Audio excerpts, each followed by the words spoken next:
The wind did not merely blow through the valley of the Bitterroots, it shrieked, a high-pitched, mournful wail that sounded terrifyingly like a human voice begging to be let in. Inside the cabin, the air was stagnant, heavy with the scent of burning pine, old dust, and the metallic tang of sickness. Elias Thorne sat in his heavy leather armchair, a relic of a time when the leather was supple and his own joints didn't scream in protest with every shift of his weight. A woolen blanket, moth-eaten and smelling faintly of cedar, was draped over his legs, but it did little to ward off the chill that seemed to radiate from within his own bones. He was 78 years old, and he was dying. He knew it with the same certainty that he knew the sun would rise over the jagged peaks of the mountains in the east, though he doubted he would be awake to see it. The pneumonia had settled deep in his lungs weeks ago, a heavy fluid weight that rattled with every shallow breath. He had stopped taking the antibiotics 3 days ago. There was no point. The isolation of this cabin, miles from the nearest paved road in the unforgiving Montana winter, was a choice he had made after Martha passed. It was a tomb of his own making, and tonight the blizzard seemed intent on sealing the entrance. Elias closed his eyes, his chest hitching as a coughing fit seized him. It racked his frail body, bending him double, leaving him gasping for air that felt too thin to sustain him. When the spasm passed, he wiped his mouth with a trembling hand, seeing the faint crimson speck on his skin. He stared at the dying embers in the stone hearth. He should put another log on. He knew why he should. But the woodpile was by the door, perhaps 10 feet away, and that distance felt like an ocean. "Let it go, Elias," he whispered to the empty room, his voice a dry rasp. "Just let it go." And then, cutting through the roar of the wind and the crackle of the settling house, came the sound. "Aroo!" It was not the terrifying, blood-curdling howl of a pack on the hunt, the sound that sent deer scattering and made the hair on the back of a man's neck stand up. It was low, mournful, and persistent. It was a sound of profound desolation, a sonic mirror to the ache in Elias's own heart. Elias gripped the armrests of his chair, his knuckles turning white. "Go away," he wheezed. "Aroo!" The sound was closer now, right outside the heavy oak door. It was followed by a scratching sound, claws raking against the wood. Desperate, urgent. For the last month, the ritual had been the same. Every morning at dawn and every evening at dusk, the wolf had come. But never like this. Never in a storm that could freeze the blood in a man's veins in minutes. The temperature outside dropped to 20 degrees below zero, and the wind chill was likely double that. Nothing survived outside tonight. Nothing that wanted to live. Elias tried to sink back into the lethargy of death, to let the darkness at the edges of his vision take him, but the scratching continued. It was a rhythmic, frantic scraping that demanded acknowledgement. Scritch, scritch, thud, a body hitting the door. Elias groaned, a sound of frustration and pain. "You stubborn beast," he muttered. "Why won't you let me be?" The question hung in the cold air, and his mind, unmoored by fever and exhaustion, began to drift. It drifted away from the freezing cabin, away from the pain in his chest, spiraling back to the beginning, back to the autumn, before the snows had buried the world, when the silence had been absolute. 6 months ago, Elias had been sitting on the porch, a rifle resting across his knees, not for hunting, but for a sense of security that had felt increasingly fragile since Martha's funeral. The valley was ablaze with the gold and crimson of turning aspens. He had been watching a herd of elk move through the meadow below, their breath misting in the crisp morning air. That was when he saw them. The pack. They were magnificent, ghost-like figures weaving through the timberline, 5 of them, gray wolves, apex predators. Elias, a retired forest ranger who had spent 40 years in these mountains, respected them immensely. He knew their patterns, their hierarchy, their brutal efficiency. He raised his binoculars not out of fear, but out of habit. He focused on the alpha, a massive male with a coat like charcoal, moving with fluid, deadly grace. The pack was moving fast, likely tracking the elk, but trailing behind, perhaps 50 yards back, was another. He was smaller than the others, his coat a patchy mix of silver and mud brown. He moved with a limp favoring his left hind leg. He looked ragged, thin, a yearling perhaps, or a 2-year-old who hadn't filled out. In the harsh calculus of the wild, he was a liability. Elias watched, breathless, as the pack paused at the edge of the clearing. The alpha looked back. The straggler, the runt, stopped, panting heavily, his head low in submission. He whined, a sound that carried faintly on the wind. The alpha stared for a long moment, indifferent, cold. Then, with a sharp bark, he turned and vanished into the trees. The rest of the pack followed. The runt tried to run after them, stumbling, his injured leg buckling. He scrambled up, yelping, but the trees had already swallowed his family. He was alone. "Poor devil," Elias had whispered, lowering the binoculars. He felt a sudden stinging tear track through the dust on his cheek. He wiped it away, angrily. He wasn't crying for the wolf, he was crying because the scene was too familiar. He was the straggler now. Martha had been his pack, his alpha, his compass. Without her, he was just waiting for the winter to take him. He expected the wolf to die within the week. Nature was not cruel, it was simply indifferent. A lone wolf with a bad leg couldn't hunt effectively. He would starve, or the coyotes would get him, or a bear, but the wolf didn't leave. 2 days later, Elias found him rooting through the compost pile behind the cabin. The wolf looked up, startled, a piece of rotting potato skin hanging from his jaws. Elias froze. The wolf froze. They stared at one another across the 20 feet of yard. The wolf's eyes were a piercing amber, intelligent and terrified. He was gaunt, his ribs showing clearly through his fur. Elias should have grabbed the rifle. A habituated wolf was a dangerous wolf. That was rule number 1. You scare them off for their own good. You fire a shot in the air. You throw stones. Instead, Elias turned around, walked back into the kitchen, and grabbed the leftover ham bone from his dinner. He walked back out. The wolf had backed away to the tree line but hadn't fled. Elias tossed the bone. It landed with a thud in the grass. "Take it and go," Elias grumbled. The wolf approached cautiously, low to the ground, eyes never leaving Elias. He snatched the bone and bolted into the woods. That was the beginning. It became a twisted routine. Elias, a man who wanted to die, keeping a creature alive that should have been dead. He told himself it was just waste disposal. He told himself he didn't care. But every morning he found himself checking the window. And every morning the wolf, whom he refused to name because naming things made them permanent, and nothing was permanent anymore, was there.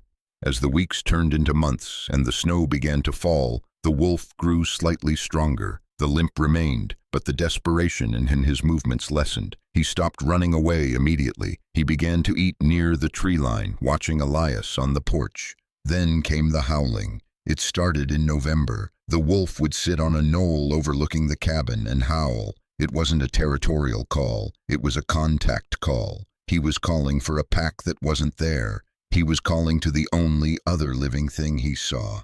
Elias would sit by the fire, listening. Sometimes when the whiskey had done its work and the silence of the empty cabin was too loud to bear, Elias would talk back. "I know," he would say to the walls. "I miss her too."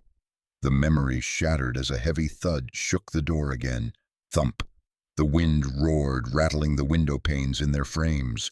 Elias gasped, the pain in his chest flaring white-hot. He looked at the door. The scratching was weaker now, slower. "He's freezing," Elias thought. The realization pierced through his apathy. The wolf had come to him for help. The wild animal, driven by an instinct that overrode millions of years of evolution, had chosen to trust the human rather than die alone in the snow. Like me, Elias realized. I'm dying alone. But did he have to? A surge of adrenaline, born of pure stubbornness, flooded his system. He grit his teeth. "Not on my doorstep," he hissed. "You don't get to die on my doorstep." He gripped the arms of the chair and pushed. His legs trembled violently. His head swam, black spots dancing in his vision. He collapsed back into the chair, panting. "Get up, you old fool." He tried again. This time he threw his weight forward, using the momentum to stagger to his feet. He swayed, grabbing the mantel of the fireplace to steady himself. The room spun. He took a step. It felt like walking through waist-deep water. Another step. The scratching at the door had stopped. Panic, sharp and cold, spiked in his chest. "No, no, no," he wheezed. He shuffled across the rough wooden floorboards, dragging his feet. The cold radiating from the door was palpable, a physical wall of ice. He reached the heavy iron latch. His fingers were stiff, arthritic, and clumsy. He fumbled with the lock. It was frozen. "Come on," he begged, tears of frustration leaking from his eyes. He hammered the heel of his hand against the latch. "Open, damn you!" He threw his shoulder against the wood, wrenching the latch up. The wind caught the door, tearing it from his grip and slamming it open against the inside wall with a deafening crash. The blizzard exploded into the room. Snow, driven horizontally by the gale, instantly coated the floor, the furniture, and Elias. The temperature plummeted 20 degrees in a second. Elias shielded his eyes, coughing violently, the cold air searing his infected lungs. "Where are you?" he screamed over the wind. He looked down. There, curled into a tight ball on the doormat, half buried under a drift of snow that had formed against the wood, was the wolf. He wasn't moving. His fur was matted with ice. His eyes were closed. Elias fell to his knees, ignoring the agony in his joints. He reached out, his hands burying themselves in the thick fur. It was cold, too cold, but deep down near the skin there was a faint, thrumming warmth. "You idiot," Elias choked out. "You stupid, stubborn idiot." He grabbed the wolf by the scruff of the neck and the loose skin of his flank. The animal was heavy, dead weight, perhaps 80 pounds of muscle and bone. Elias didn't have the strength. He knew he didn't. He was a dying man trying to move a dying wolf. But he pulled. He dug his heels into the floorboards and heaved, screaming a guttural cry of exertion that was lost in the wind. The wolf slid a few inches. Elias coughed, spitting bloody saliva onto the snow that was rapidly covering his living room floor. He pulled again and again, inch by agonizing inch. He dragged the animal over the threshold. Once the wolf's tail cleared the doorframe, Elias collapsed against the door, using his back to force it shut against the wind. It took everything he had. He braced his legs, pushing until the latch clicked into place. The silence that followed was deafening. The roar was muffled now, a beast pacing outside, angry at being denied its prize. Elias slid down the door to the floor, his chest heaving like a bellows. He was lightheaded, his vision tunneling. He looked at the wolf.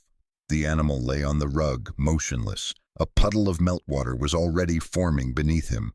"Wake up," Elias whispered. He crawled over to the hearth. The fire was nearly out. He grabbed a piece of birch bark and shoved it into the embers, blowing on it until his head spun. A small flame licked up. He added kindling, then a split log. The fire popped and hissed, struggling, then caught. Elias crawled back to the wolf. He needed to get the animal warm, but not too fast. He stripped off his own heavy wool blanket and draped it over the shivering beast. He pulled off his gloves and rubbed the wolf's legs, trying to stimulate circulation. He felt the wolf's heart. It was slow, thump, thump, thump. Elias lay down next to him on the rug, pressing his own body against the wolf's back, sharing what little heat he had left. It was madness. It was suicide. He was lying on a drafty floor with pneumonia, cuddling a wild predator. But as he lay there, listening to the crackle of the fire and the slow, labored breathing of the wolf, Elias realized something strange. The crushing weight of loneliness that had sat on his chest for 6 months was gone. He wasn't just waiting to die anymore. He had a job. Minutes stretched into an hour. The fire grew hotter, casting dancing shadows on the log walls. Elias drifted in and out of consciousness, his fever dreams mixing with reality. He dreamt of Martha, smiling at him, pointing at the door. He dreamt of the alpha wolf standing over him, judging him. Then a movement, A low groan vibrated through the wolf's chest. Elias opened his eyes. The wolf's head lifted, shaky and uncoordinated. The amber eyes opened, glazed and confused. They focused on the fire, then slowly, terrifyingly, turned to look at Elias, whose face was inches away. Elias held his breath. This was a wild animal. It was confused, hurt, and trapped in a human dwelling. This was the moment where instincts took over. The wolf pulled his lips back, revealing yellowed canines. A low growl rumbled in his throat. "Easy," Elias whispered, not moving a muscle. "Easy, son. You're safe. I've got you." The wolf stared at him. The growl died in his throat. He sniffed Elias's face. The scent of sickness, of old tobacco, of the ham bones from months past. Recognition flickered in those amber depths. The wolf let out a long, shuddering sigh and dropped his head back onto his paws, his nose touching Elias's shoulder. He closed his eyes. He accepted the proximity. Elias let out a breath he didn't know he was holding. He reached out a trembling hand and rested it on the wolf's neck. The fur was drying, becoming soft again. "We're a pair, aren't we?" Elias murmured, his voice thick with emotion. Two broken things the world tried to throw away.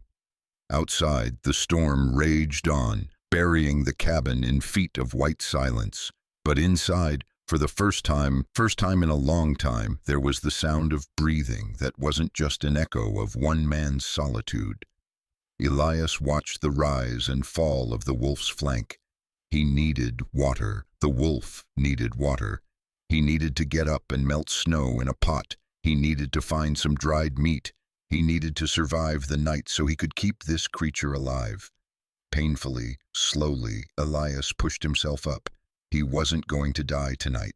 Not tonight. He looked down at the wolf, who watched him with one eye open. "I'm going to call you Silas," Elias said softly. "It means of the forest. And since you're in my house, you need a name." The wolf, Silas, thumped his tail once against the floorboards.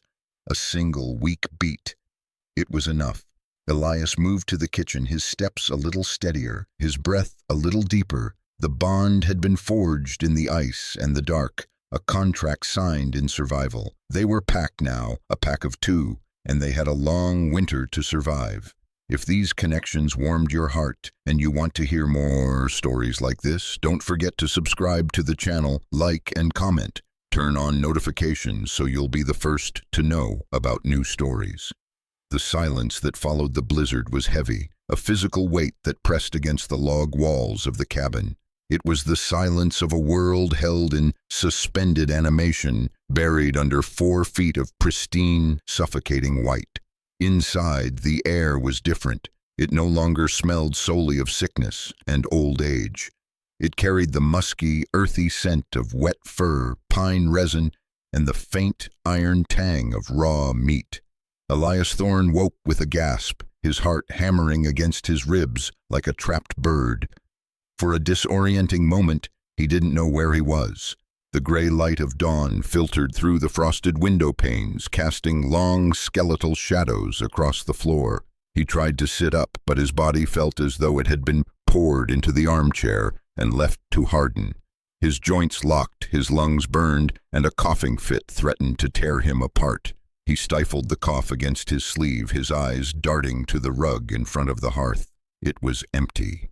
Panic, sharp and sudden, pierced through the fog of his illness. Had it been a fever dream? Had he hallucinated the scratching, the rescue, the amber eyes? He pushed himself up, his hands trembling as he gripped the worn leather of the armrests. "Silas," he croaked, his voice cracking. A soft chuff answered him from the corner of the room, near the kitchen entrance.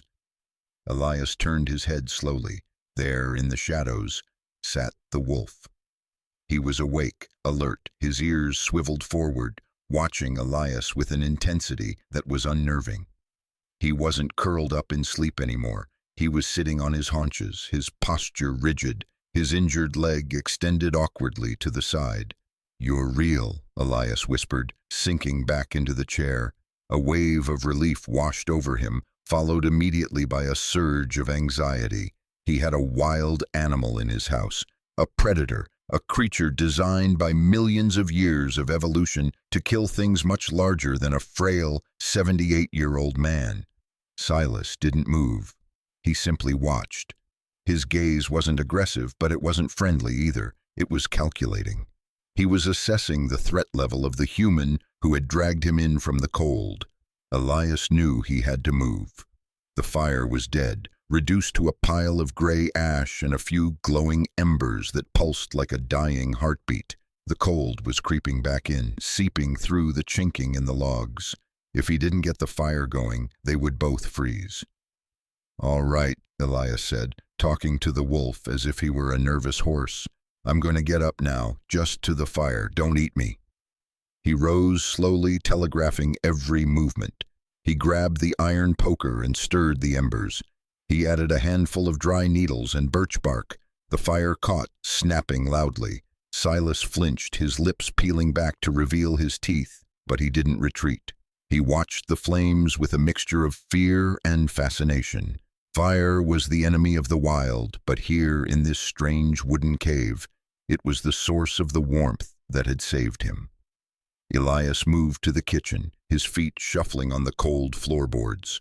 He filled the kettle with snow he had brought in the night before, now melted, and set it on the wood stove. He needed water, they both did. He found a ceramic bowl, one Martha used to use for mixing batter, and filled it with water. He placed it on the floor, sliding it toward the corner where Silas sat. "Drink," Elias commanded softly. Silas looked at the bowl, then at Elias. He didn't move.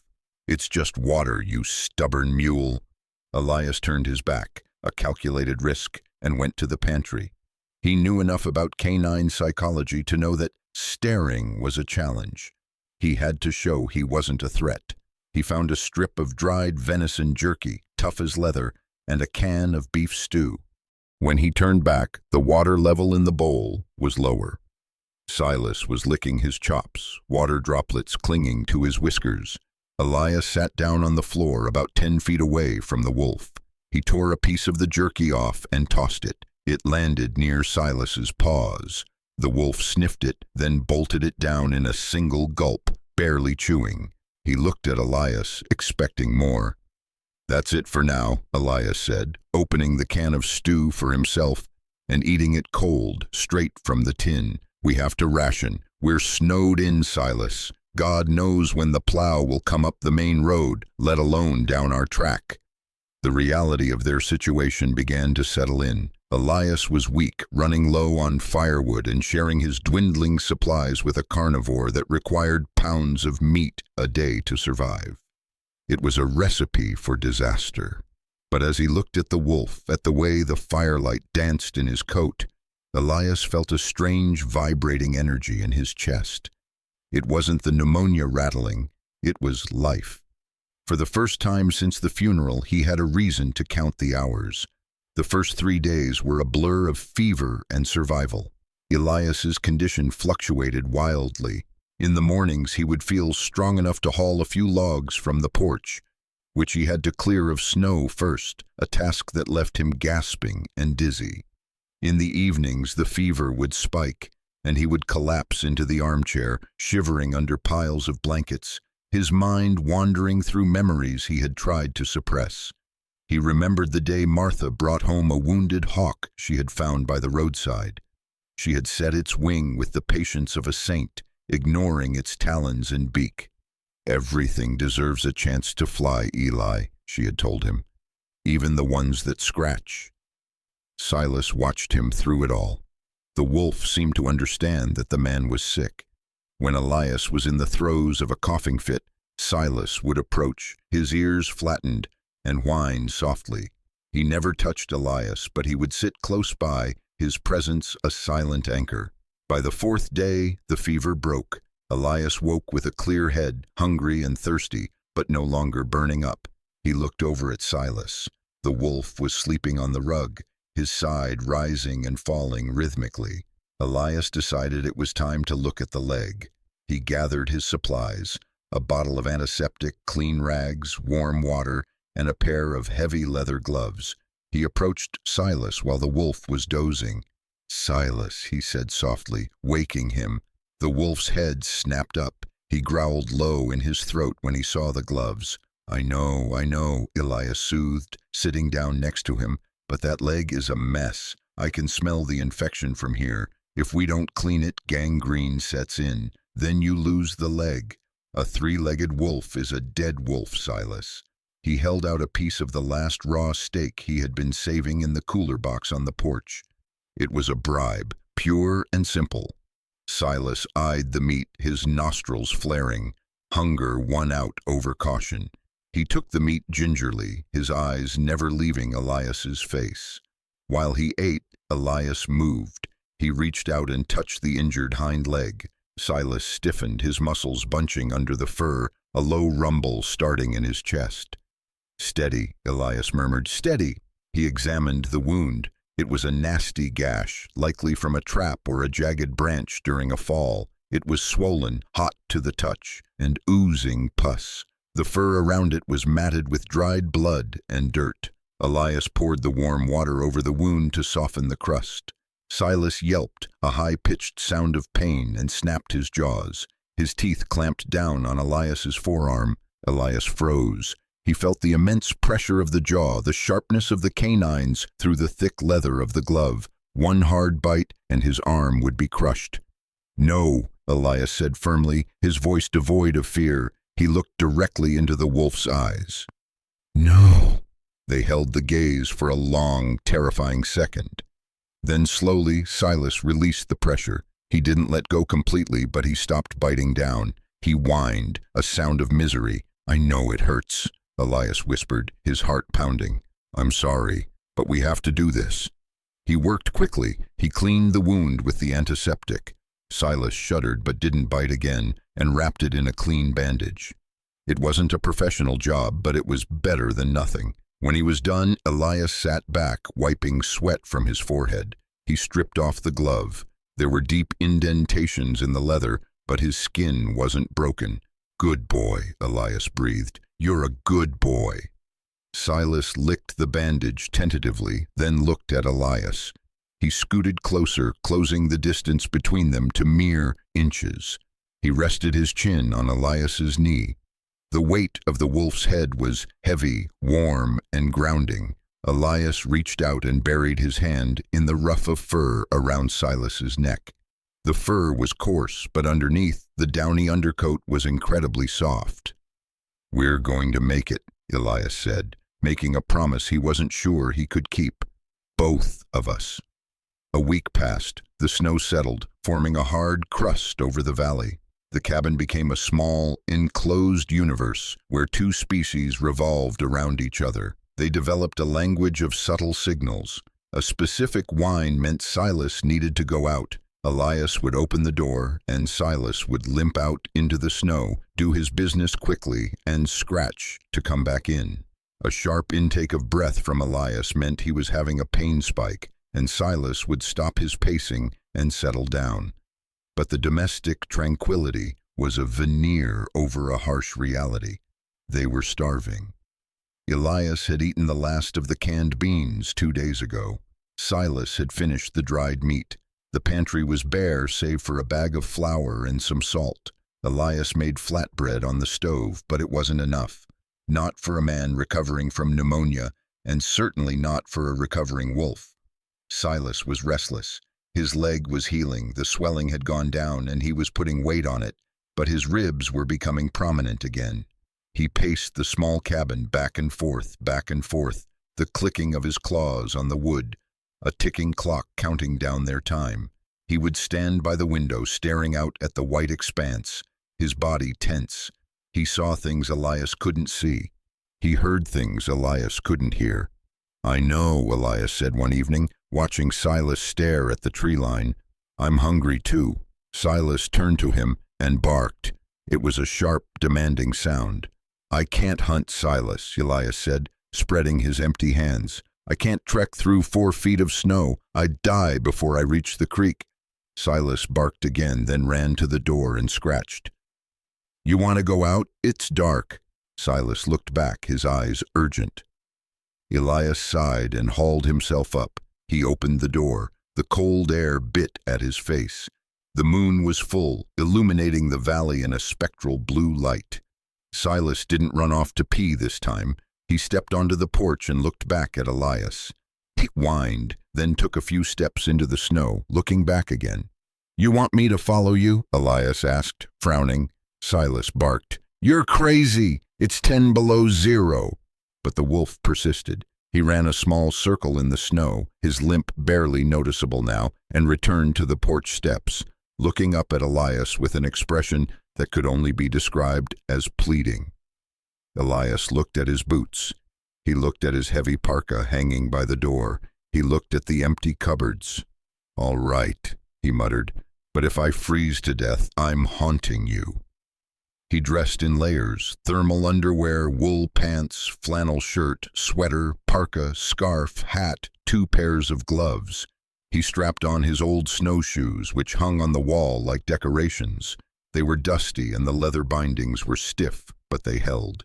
He grabbed his rifle, not to shoot Silas, but because going into the Montana night unarmed was a fool's errand. "Lead the way," Elias said, his voice muffled by the scarf. Silas didn't need to be told twice. He trotted ahead, his body creating a furrow in the fresh powder on top of the crust. Elias followed, the snowshoes crunching loudly in the silence. They didn't go far. Silas led him to the edge of the clearing, where the forest began. The trees were heavy with snow, looking like hunched giants. Silas stopped near a cluster of dense brush. He froze, his body going rigid, his tail straight out. He was pointing. Elias stopped, his breath pluming in the air. He watched. Silas crept forward, his belly brushing the snow. He was silent, a shadow moving within shadows. Then, with an explosion of motion, he lunged into the brush. There was a squeal, a flurry of snow, and a snap. Silas emerged a moment later, a large snowshoe hair hanging from his jaws. The rabbit was white, perfectly camouflaged, but it hadn't fooled the wolf's nose. Silas trotted back to Elias and dropped the hair at his feet. The rabbit was still warm, blood staining the pristine snow. Elias stared at it. He looked at Silas. The wolf sat down, panting, his tongue lolling out in a wolfish grin. He nudged the rabbit toward Elias with his nose. "For me?" Elias asked, astounded. In the wild, the alpha ate first. The subordinates ate what was left. By giving Elias the kill, Silas was making a statement. He was acknowledging Elias as a provider, or perhaps as a pack member who was too weak to hunt for himself. It was an act of altruism that defied everything Elias knew about wild animals. "Thank you," Elias whispered. He meant it. He picked up the hair. It was heavy, maybe 4 pounds. It was food. It was life. They walked back to the cabin together, the old man and the wolf moving under the light of the moon. That night, Elias skinned and cleaned the hair. He roasted the meat over the fire. He gave the organ meats, the heart, the liver, the kidneys, to Silas, along with the head and the bones. He kept the muscle meat for himself. It was tough and gamey, but to Elias it tasted like the finest meal he had ever eaten. As they ate, a sense of peace settled over the cabin. It wasn't the peace of resignation, the peace of waiting for death. It was the peace of survival. They were a team. They were functioning, but the night wasn't over. Around midnight, Elias was jolted awake by a low, menacing growl. It was a sound he hadn't heard from Silas before, deep, vibrating, and filled with primal aggression. Elias sat up. The fire had died down to embers. Silas was standing by the door, his hackles raised, his teeth bared. He was staring at the gap between the door and the floor. "What is it?" Elias whispered, reaching for the rifle he had leaned against the fireplace. Silas didn't answer. He let out a sharp bark, then threw himself against the door, snarling. Outside, a chorus of yips and howls erupted. It was a chaotic, high-pitched sound that sent shivers down Elias's spine. Coyotes. And not just one or two. A pack. They had smelled the blood of the hare. They had smelled the sickness in the cabin. In a hard winter, coyotes grew bold. They would attack a lone wolf, especially one that smelled injured, and they would certainly attack a weak old man. The howling was close, right on the porch. Yip, yip, arrow! Silas was frantic. He was scratching at the door, desperate to get out and fight. No! Elias shouted. Silas, get back! He couldn't let the wolf out. Silas was one wolf against a pack of maybe 10 coyotes. He would be torn to shreds. Elias scrambled out of the chair, grabbing the rifle. He jacked around into the chamber. He moved to the window. He couldn't see anything through the frost. The scratching started on the door, not from the inside this time, from the outside.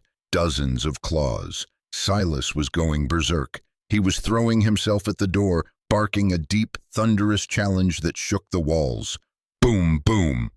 Get back, Elias ordered. He went to the door. He knew he had to scare them off. He couldn't shoot through the door. He had to open it. He took a deep breath. Ready, Silas? He didn't wait for an answer. He threw the latch and kicked the door open. The night air rushed in, and with it, the sight of shadowy shapes swirling on the porch. Eyes reflected green in the gloom. Silas lunged. He didn't wait for Elias. He shot through the doorway like a cannonball, hitting the first coyote, a scrawny, mange-ridden thing, square in the chest. The coyote yelped as Silas's jaws clamped onto its neck and tossed it off the porch into the snow. The rest of the pack turned. They were smaller than Silas, but there were so many of them. They swarmed, a mass of snapping teeth and gray fur. "Hey!" Elias screamed. He raised the rifle and fired into the air. Crack! The shot echoed through the valley like a thunderclap. The coyotes flinched, scattering for a second, but hunger made them brave. 2 of them circled back, lunging at Silas's hind legs, trying to hamstring him. Silas spun, snapping, keeping them at bay, but he was limping. He stumbled. "Get away from him!" Elias roared. He didn't fire in the air this time. He aimed at the snow near the closest coyote and pulled the trigger. Crack! Snow sprayed up into the coyote's face. Spooked, it turned and ran. Silas regained his footing. He let out a roar, not a bark, but a roar that spoke of pure, unadulterated apex predator fury. He charged the remaining coyotes. The bluff worked. The coyotes, realizing the odds had shifted, a man with a gun and a furious wolf were too much trouble, broke and ran. They dissolved into the tree line, their yips fading into the distance. Silas stood on the edge of the porch, panting, his breath steaming in the moonlight. He watched them go, making sure they weren't coming back. Elias stood in the doorway, the rifle smoking in his hands, his heart racing. He looked at Silas. "Silas," he called. The wolf turned. He had a shallow scratch on his nose, oozing a drop of blood, but otherwise, he looked unharmed. He looked proud. He looked energized. The fight had woken something up in him. He trotted back to Elias, his tail wagging slowly. He nudged Elias's hand with his wet nose. Elias dropped to his knees on the porch, ignoring the cold.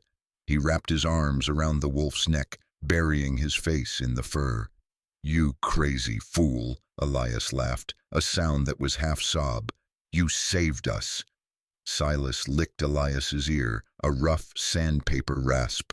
They sat there for a moment in the freezing night, the old ranger and the outcast wolf, watching the empty woods. The bond between them had shifted again. They weren't just surviving together, they were fighting together. They were a pack in the truest sense of the word. Elias stood up, his legs shaky but supporting him. "Come on," he said, "let's go inside. It's cold." Silas followed him in. Elias closed the door and bolted it. He put another log on the fire. As he settled back into his chair, watching Silas lick the scratch on his nose, Elias realized something profound. The winter was far from over. The food was still scarce. The cold was still deadly.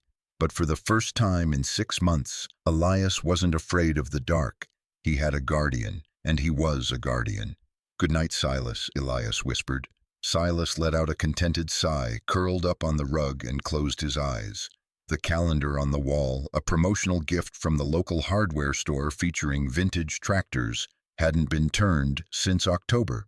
But Elias didn't need a calendar to know that January had arrived with a vengeance. The Bitterroot Mountains had ceased to be a landscape and had become a hostile entity, a living thing made of ice and wind that sought to crush the small log cabin in the valley. The cold was no longer just a temperature, it was a presence. It sat in the corners of the room, waiting for the fire to dim so it could pounce. It crept through the floorboards, numbing toes inside wool socks. It frosted the inside of the windows with intricate fern-like patterns that grew thicker by the hour, turning the world outside into a milky, abstract blur. Elias sat in his chair, wrapped in 3 blankets. His breath plumed before him, a gray ghost in the dim light. Beside him, Silas lay on the rug. The wolf's winter coat had fully come in now, a thick double-layered armor of guard hairs and dense underfur that made him look twice his size. He was the only thing in the cabin that seemed comfortable. The coyote attack weeks ago felt like a distant memory, a fever dream of adrenaline and violence. Now the enemy was silent. It was the attrition of resources. Elias stared at the wood box by the stove. It was empty. He shifted his gaze to the porch door. Through the small, clear patch he had melted on the glass with his thumb, he could see the woodshed. It was only 50 yards away. In summer, it was a 30-second walk across a carpet of wildflowers. Now it was an expedition across a treacherous expanse of waist-deep drifts, hidden ice patches, and air so cold it could freeze exposed skin in minutes. "We're out, Silas," Elias rasped. The wolf opened one amber eye, his ear twitching. He sensed the change in Elias's mood, the tightening of anxiety in the old man's scent. Elias knew he had procrastinated too long. He had been burning the wood sparingly, keeping the stove dampened down, hoping the cold snap would break. It hadn't. The mercury had buried itself at 25 below zero for 5 days straight. If the fire went out, the cabin would become a tomb within hours. The pipes would burst, the water would freeze, and Elias, with his compromised lungs and thinning blood, would simply drift away into the final sleep. "Have to go," Elias muttered, more to convince himself than the wolf. The preparation took 20 minutes. Every movement was an effort. Elias pulled on his heavy insulated bibs, struggling with the clasps. He layered 2 sweaters under his parka. He wrapped a scarf around his face until only his eyes were visible, protected by ski goggles he had dug out of a trunk, relics from a life when he used to ski the passes with Martha. Silas stood up, stretching his front legs, then his back, letting out a groan of satisfaction. He trotted to the door, his tail giving a slow, low wag. He thought they were going hunting. "Not this time," Elias said, his voice muffled. "Just chores, hard chores." He opened the door. The cold hit them like a physical blow, a solid wall of air that sucked the breath from his lungs. The moisture in his nose froze instantly, crackling with every inhale. Silas bounded out, his paws acting like natural snowshoes, spreading his weight over the crust. He was built for this. He reveled in it. He plowed his snout into a drift, tossing snow into the air, sneezing with delight. Elias stepped out and immediately sank to his knees. The wind had scoured the path he had made days ago, filling it with fresh, powdery drift. He groaned, gripping the shovel he kept by the door. He didn't have the strength to shovel a path. He would have to trudge. He took a step. His boot broke through the crust, sinking deep. He had to lift his leg high, fighting the suction of the snow, to take another step. It was like wading through setting concrete. 1 step, 2 steps, 3. His heart began to hammer a frantic rhythm against his ribs. The cold air burned his throat. The woodshed seemed miles away, a dark monolith in a sea of white. Silas circled back, sensing something was wrong. He stopped his play, standing chest-deep in the snow 10 feet away, watching Elias struggle. He whined, a high-pitched sound that was snatched away by the wind. "I'm coming," Elias wheezed. He made it halfway, 25 yards. Then disaster struck. His right foot found a patch of ice hidden beneath the snow. His leg went out from under him. He twisted, trying to catch himself, but the heavy parka and the deep snow made him clumsy. He fell hard, landing on his side, his face buried in the drift. For a moment he just lay there. The snow was soft, surprisingly comfortable. The wind howled over him, but down here in the drift, it was quieter. A seductive thought whispered in his ear, "Just rest, just for a minute. It's so hard to get up, just close your eyes." The cold began to seep through his layers immediately, seeking the heat of his core. His fingers inside the thick mittens were already numb. "Get up, Elias." He tried to push himself up, but his arms sank into the powder. He had no leverage. He flailed, his panic rising. He was a turtle on its back. He was trapped. "Help," he whispered, the word lost in his scarf. Then a weight landed on his back. Not heavy, but firm. Hot breath blasted against his ear. Silas, the wolf, was there, frantic. He was digging at the snow around Elias's head, clearing a space. He grabbed the hood of Elias's parka in his teeth and pulled, growling with effort. "Silas," Elias choked out. The wolf let go and shoved his wet nose into the gap between Elias's goggles and his scarf. He licked Elias's cheek, rough and urgent. "Get up. Move. Don't die." The wolf's anxiety cut through Elias's lethargy. He couldn't die here, not in the front yard, not while his dog, his wolf, watched.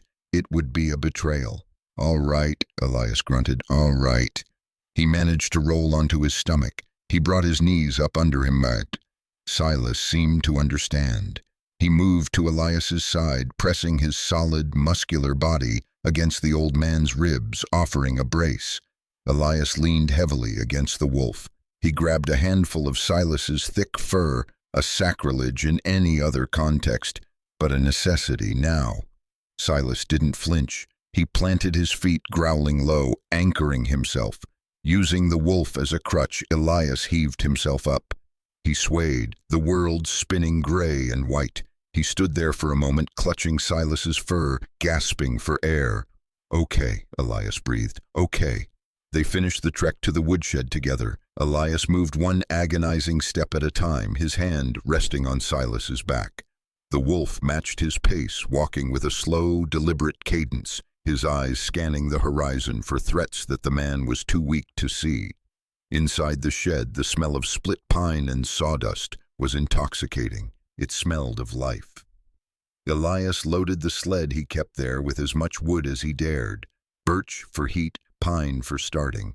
He couldn't pull much. The journey back was easier. The wind was at their backs. The sled glided over the tracks they had made. But when they finally crashed through the cabin door, Elias collapsed on the floor, too exhausted to even remove his boots. He lay there for a long time, staring at the ceiling beams.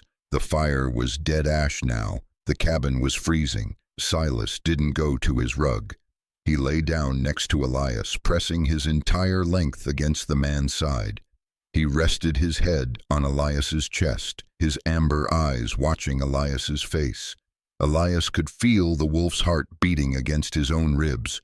A slow, powerful thrum. It was a transfer of energy, the wild sustaining the tame.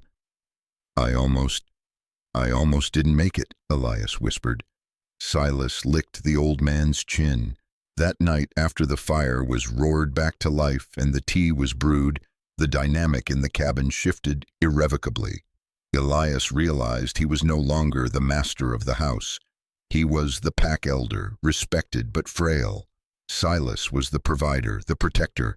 It was a humbling realization for a man who had spent his life relying on no one. Elias sat by the fire, nursing a mug of broth. He watched Silas gnawing on a piece of the wood he had brought in, just chewing on a splinter of pine for something to do. "You know," Elias said, his voice stronger now that the warmth had returned to his bones. "I used to be a ranger, before you were born, before your father was born." Silas paused, looking up. "I had a badge, a truck. I thought I knew everything about these mountains." Elias chuckled, a dry, rattling sound.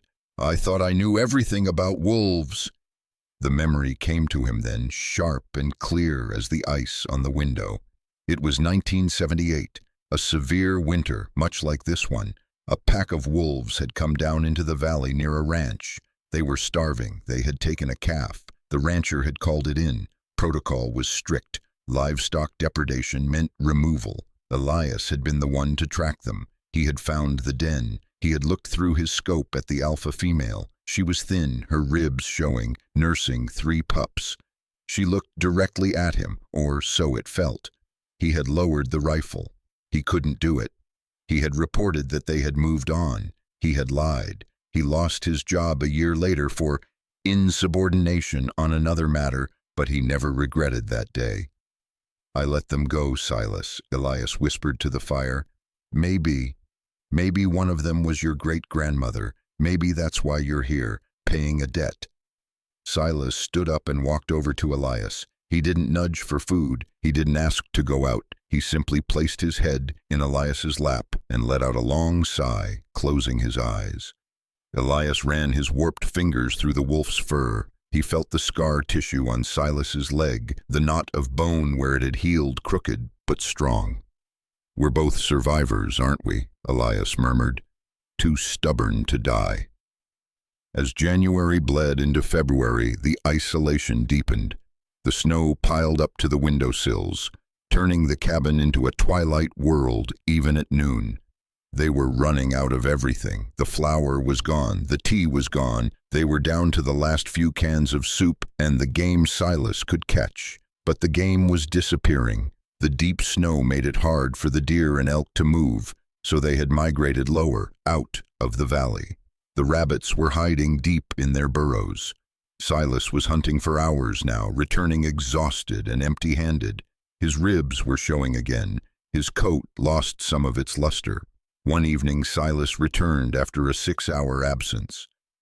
Elias had been pacing the floor, terrified that the wolf had been caught in a tree well or attacked by a cougar. When the scratch came at the door, Elias threw it open. Silas walked in, carrying something in his mouth.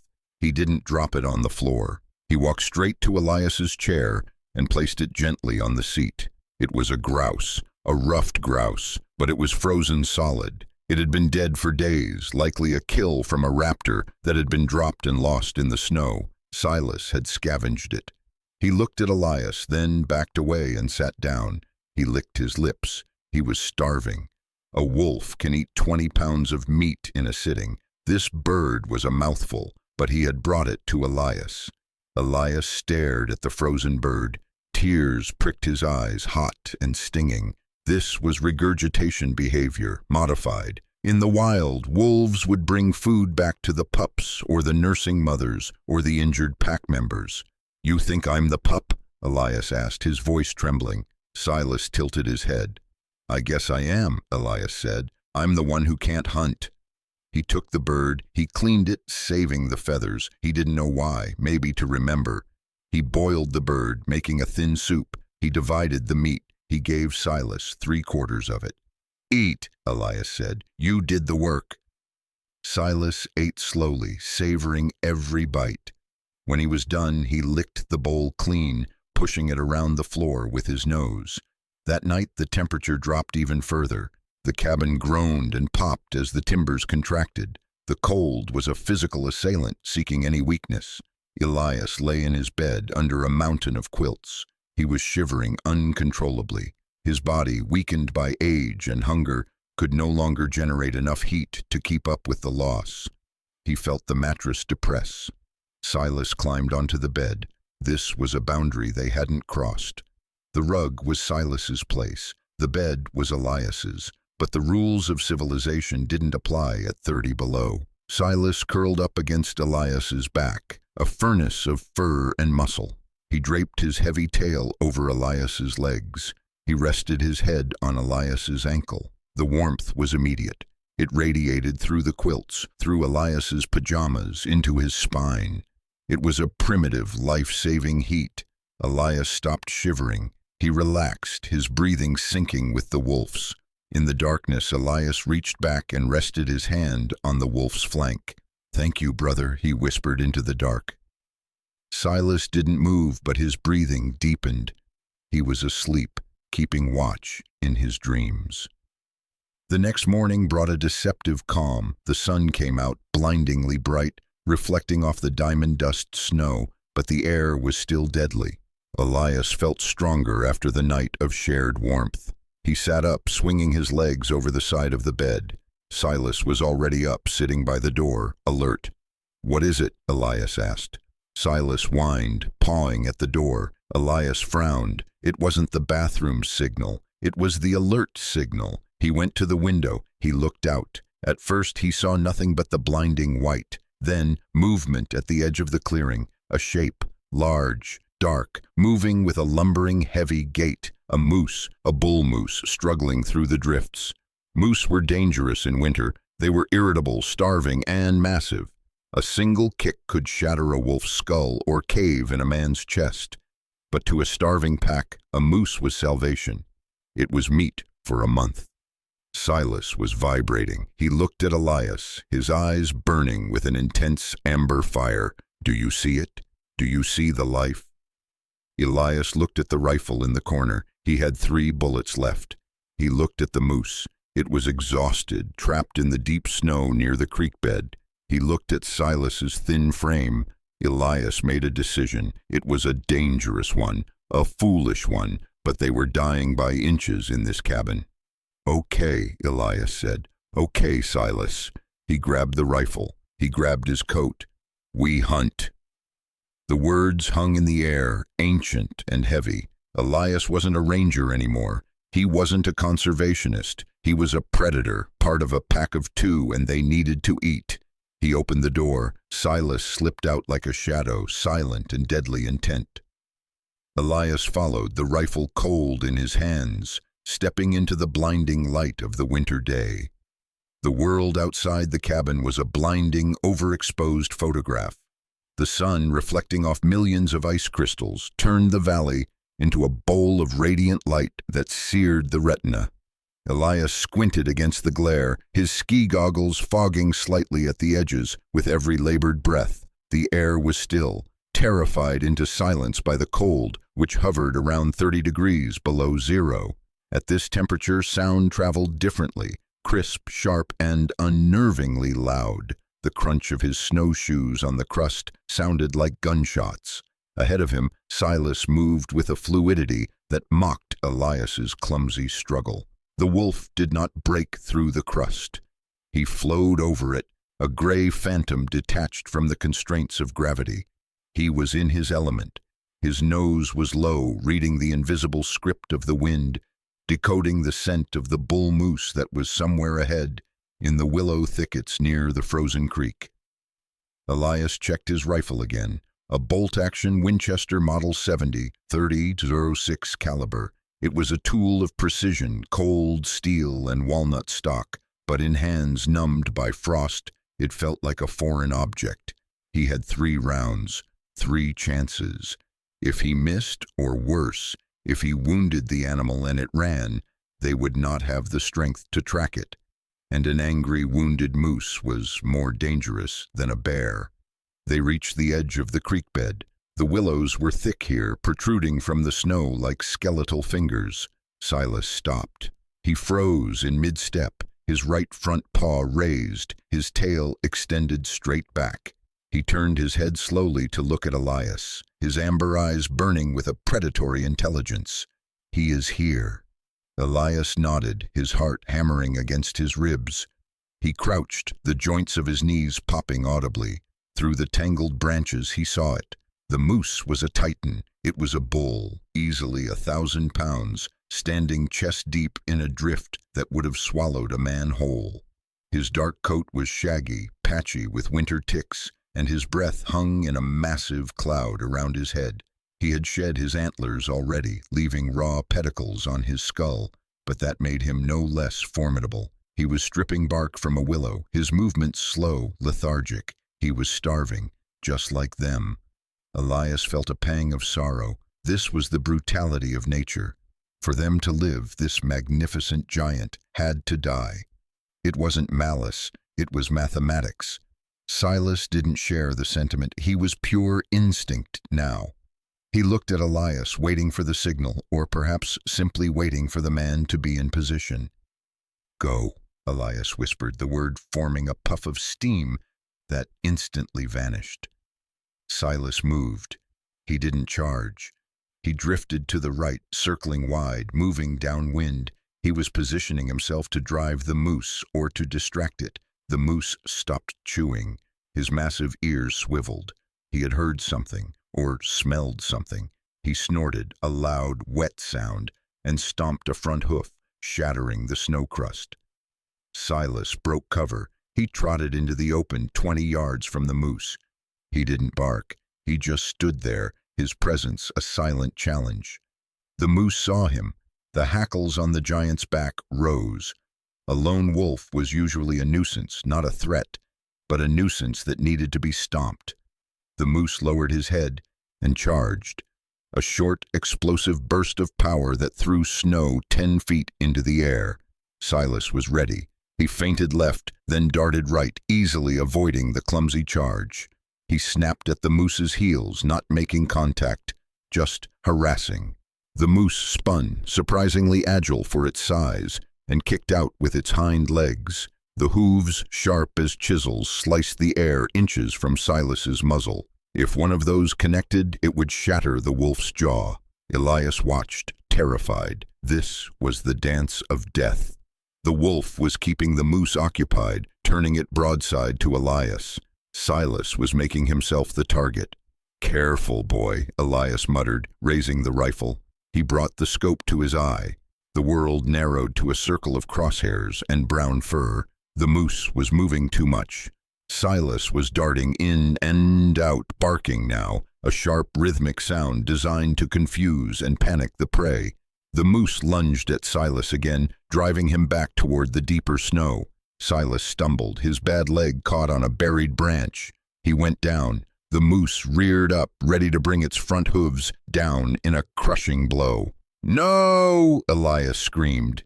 He didn't think. He didn't calculate windage or bullet drop. He centered the crosshairs on the moose's shoulder, the engine room, and squeezed the trigger. Boom! The recoil slammed into Elias's shoulder, a dull ache through the layers of wool. The sound was deafening, shattering the crystalline silence of the valley. The moose shuddered.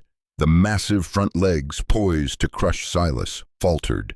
The animal dropped to all fours, stumbling sideways. It let out a groan, a terrible, resonant sound of surprise and pain. Elias worked the bolt, ejecting the spent casing, which hissed as it hit the snow, and chambering a second round. He kept the rifle up. The moose took 2 steps toward the tree line, then its legs simply folded. It collapsed into the snow with a sound like a falling tree. Silence rushed back into the valley, heavier than before. Silas scrambled up from the snow. He didn't attack the fallen giant. He stood panting, watching it. He looked back at Elias, his tail giving a short, sharp wag. Elias lowered the rifle. His hands were shaking so badly he could barely engage the safety. He stood up, his legs feeling like jelly. "We did it," he whispered. "God help us, we did it." He made his way down the slope, sliding more than walking. When he reached the moose, Silas was sniffing the muzzle of the beast. The animal was dead. The eyes were already glazing over. Elias placed a hand on the moose's flank. It was warm. It was a mountain of meat. It was survival until spring. But now the real work began. Elias looked at the sun. It was past noon. They had maybe 4 hours of light left. In these temperatures, the carcass would begin to freeze solid in hours. If they didn't gut it and skin it now, it would be like trying to carve a rock tomorrow. "We have to work fast, Silas," Elias said, pulling his hunting knife from his belt. For the next 4 hours, the old man and the wolf worked in a gruesome primal harmony. Elias, despite his age and his recovering lungs, found a reserve of strength he didn't know he possessed. He opened the cavity, steam billowing out into the freezing air like a geyser. Silas didn't interfere. He sat guard, watching the tree line. The scent of blood would travel for miles. Bears were asleep, but other wolves, coyotes, and wolverines were not. Silas was the perimeter security. When Elias removed the liver, a massive, steaming organ dark with nutrients, he sliced off a generous chunk and tossed it to Silas. The wolf caught it in midair. He didn't bolt it this time. He lay down and ate it with ceremonial slowness. This was the kill. This was the reward. Elias took the heart. He wrapped it in snow to cool it, then placed it in his pack. He would eat that later. It was the muscle of life. By the time the sun began to dip behind the peaks, casting the valley in purple shadow, Elias was exhausted beyond measure. He had quartered the animal as best he could. He couldn't carry it all. He couldn't even carry a quarter. He loaded the back straps and the tenderloins, the choicest cuts, onto the small sled he had dragged behind him. It was maybe 50 pounds of meat. "We have to leave the rest," Elias said, his voice raspy with fatigue. "We'll come back with the sled tomorrow. We'll have to bury it in snow to keep the scavengers off." He spent another 30 minutes piling snow over the carcass, packing it down, trying to mask the scent, though he knew it was futile. The scavengers would come. But there was enough meat here for a pack of 20 wolves. Even if the coyotes took their share, there would be plenty left for Elias and Silas. The walk back to the cabin was a death march. Elias pulled the sled, the rope digging into his shoulder. Every step was a battle of will against gravity. Silas walked beside him, pressing close, occasionally nudging Elias's leg with his nose when the old man faltered. "Keep moving, the den is close." When they finally reached the porch, Elias didn't even have the strength to unlace his boots. He left the meat in the cold mudroom, it was a freezer in there anyway, and stumbled into the main room. The fire was dead. The cold had reclaimed the house. Elias groaned. He wanted to sleep. He wanted to lie down on the floor and never move again.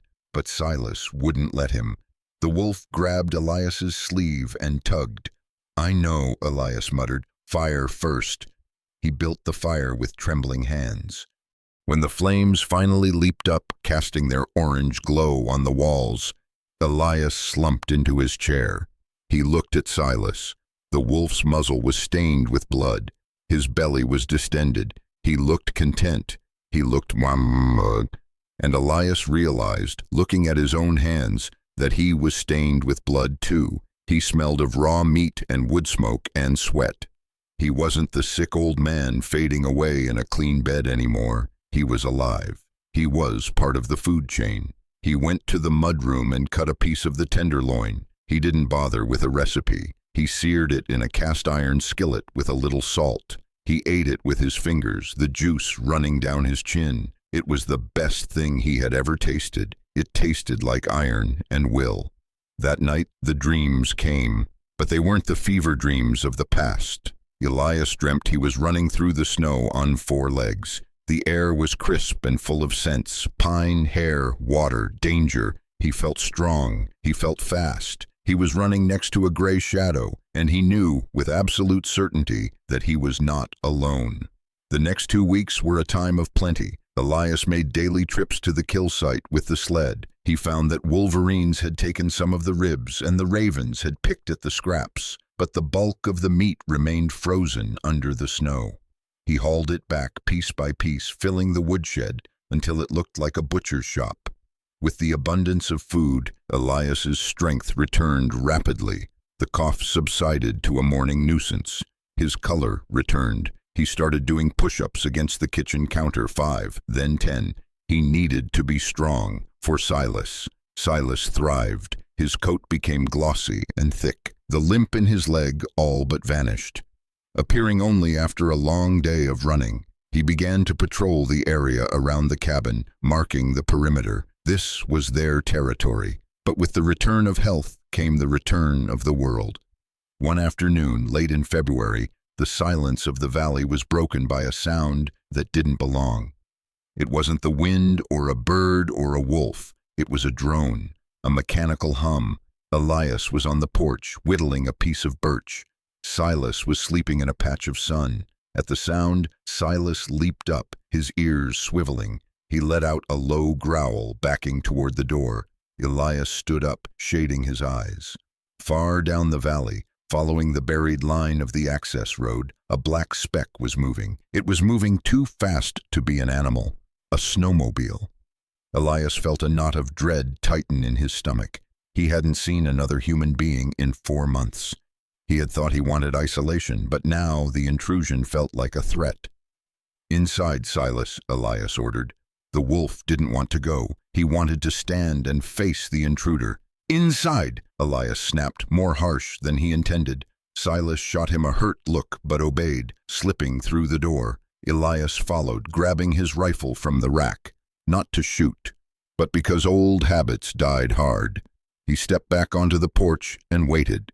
The snowmobile drew closer, the whine of the engine growing to a roar.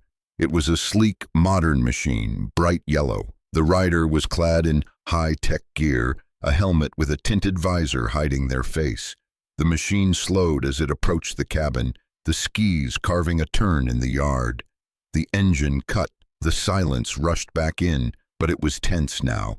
The rider pulled off their helmet. It was a woman, young, maybe 30. She had red hair matted down by the helmet and a face flushed with cold and windburn. She wore a green parka with a patch on the shoulder. Montana Department of Fish, Wildlife and Parks. Elias lowered the rifle but didn't lean it against the wall. "Afternoon," the woman called out, her voice cheerful but professional. She swung her leg over the seat and stepped into the snow, sinking slightly. "You must be Elias Thorne." "I am," Elias said, his voice rusty. "You're a long way from a paved road, miss." "I'm Warden Sarah Jenkins," she said, tapping the patch. "We've been doing aerial surveys of the elk herds. We noticed smoke from your chimney. To be honest, Mr. Thorne, folks in town thought you'd, well, moved on." "Dead," Elias corrected flatly. "They thought I was dead." Sarah offered an apologetic smile. "Winter's been hard. We haven't seen tracks in or out of here since November." She paused, her eyes scanning the porch, the woodshed, the packed snow. "You've been managing well, it seems." "I get by." She took a step closer. "Look, Mr. Thorne, I'm not just here for a wellness check. We've had reports. Ranchers down in the lower valley, they're missing livestock. They say there's a rogue wolf in the area, a loner, injured leg." Elias's heart stopped. He kept his face impassive, a mask carved from granite. "Is that so?" "Yeah," Sarah said, her eyes narrowing slightly. She was looking at the scratches on the doorframe, deep gouged marks. "Wolves usually stick to packs. A loner is unpredictable, desperate. If it's injured, it'll go for easy prey, calves, pets." She looked directly at Elias. "People." "I haven't seen any wolves," Elias lied. The lie tasted like ash in his mouth. He had been a ranger, he was one of them. Lying to a warden was a felony in his moral code. "Really?" Sarah asked. She pointed to the snow near the porch steps. "Because those look like canid tracks, big ones." "Coyotes," Elias said quickly. "Big pack of them. They came through a month ago." Sarah didn't look convinced. She walked over to the tracks. She knelt down, brushing the fresh snow away with a gloved hand. She measured the print with her fingers. "That's a 4-inch spread, Mr. Thorne. No coyote in Montana grows that big." She stood up, her demeanor shifting from friendly to official. "If you're harboring a wild animal, you know the law. It's illegal to feed wildlife. It's dangerous for you and for the animal. A habituated wolf is a dead wolf. You know that better than anyone." Elias gripped the railing of the porch. "I told you, I haven't seen a wolf." Inside the cabin, Silas let out a short, sharp bark. The sound hung in the air like a gunshot. Sarah's head snapped toward the door. She looked back at Elias, her expression hardening. "Mr. Thorne, step aside. I need to inspect the premises." "You have a warrant?" Elias asked, his voice low. "I have probable cause. I heard it." Her hand drifted to the bear spray canister on her belt. "Please don't make this difficult. If that animal is in there, it needs to be assessed. If it's the one that's been killing livestock—" "He hasn't killed any livestock," Elias shouted, the anger erupting. "He's been here, with me!" The confession was out. Sarah sighed, shaking her head. "Elias, let me see the animal." Elias didn't move. He stood in the doorway, a frail old man blocking the path of the law. "He saved my life," he said, his voice breaking. "I was freezing to death on this porch. He pulled me inside. He saved me. You're not taking him." Sarah looked at him, really looked at him, seeing the desperation and the fierceness in his eyes. She softened just a fraction. "I can't promise anything, Elias, but let me see him. If he's healthy, if he's not a threat, maybe we can figure something out. But if you block me, I have to call it in, and then they'll send a team, and they won't come with bear spray. They'll come with tranquilizers and cages or rifles." Elias weighed his options. He had none. He turned and opened the door. "Silas," he called softly, "stay." Sarah followed him inside. The cabin was warm, smelling of wood smoke and the moose stew simmering on the stove. Silas was standing in the center of the room. He didn't growl, he didn't cower. He stood tall, his head high, watching the stranger with a calm, regal detachment. He looked healthy, strong, and utterly magnificent. Sarah gasped softly. "My God," she whispered, "Damien, he's beautiful." Silas took a step forward, sniffing the air. He smelled the fear on her and the authority. He looked at Elias. Friend or foe? "It's okay," Elias said, his hand resting on Silas's head. "She's just looking." Sarah kept her distance. She observed the wolf's movements, his clear eyes, the healing scar on his leg. "He's the one," she said quietly, "the one with the limp, but he looks good. He's not starving."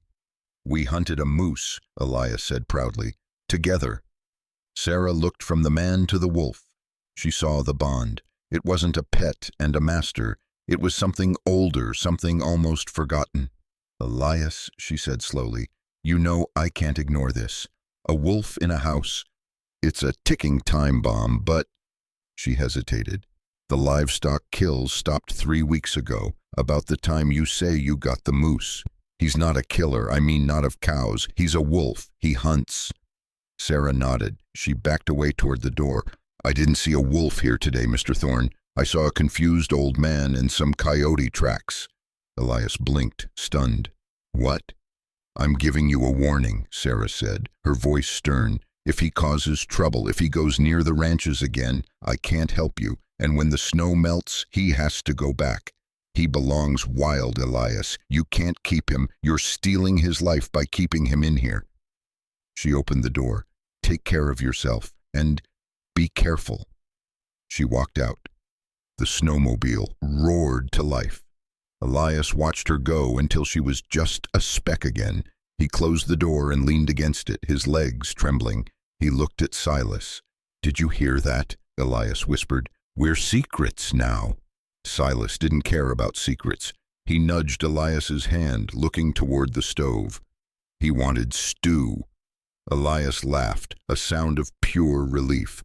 But deep down the warden's words echoed. "He belongs wild. You can't keep him." He knew she was right. Spring was coming, and with the thaw, the world would return to claim them both. If these connections warmed your heart and you want to hear more stories like this, don't forget to subscribe to the channel, like, and comment. Turn on notifications so you'll be the first to know about new stories.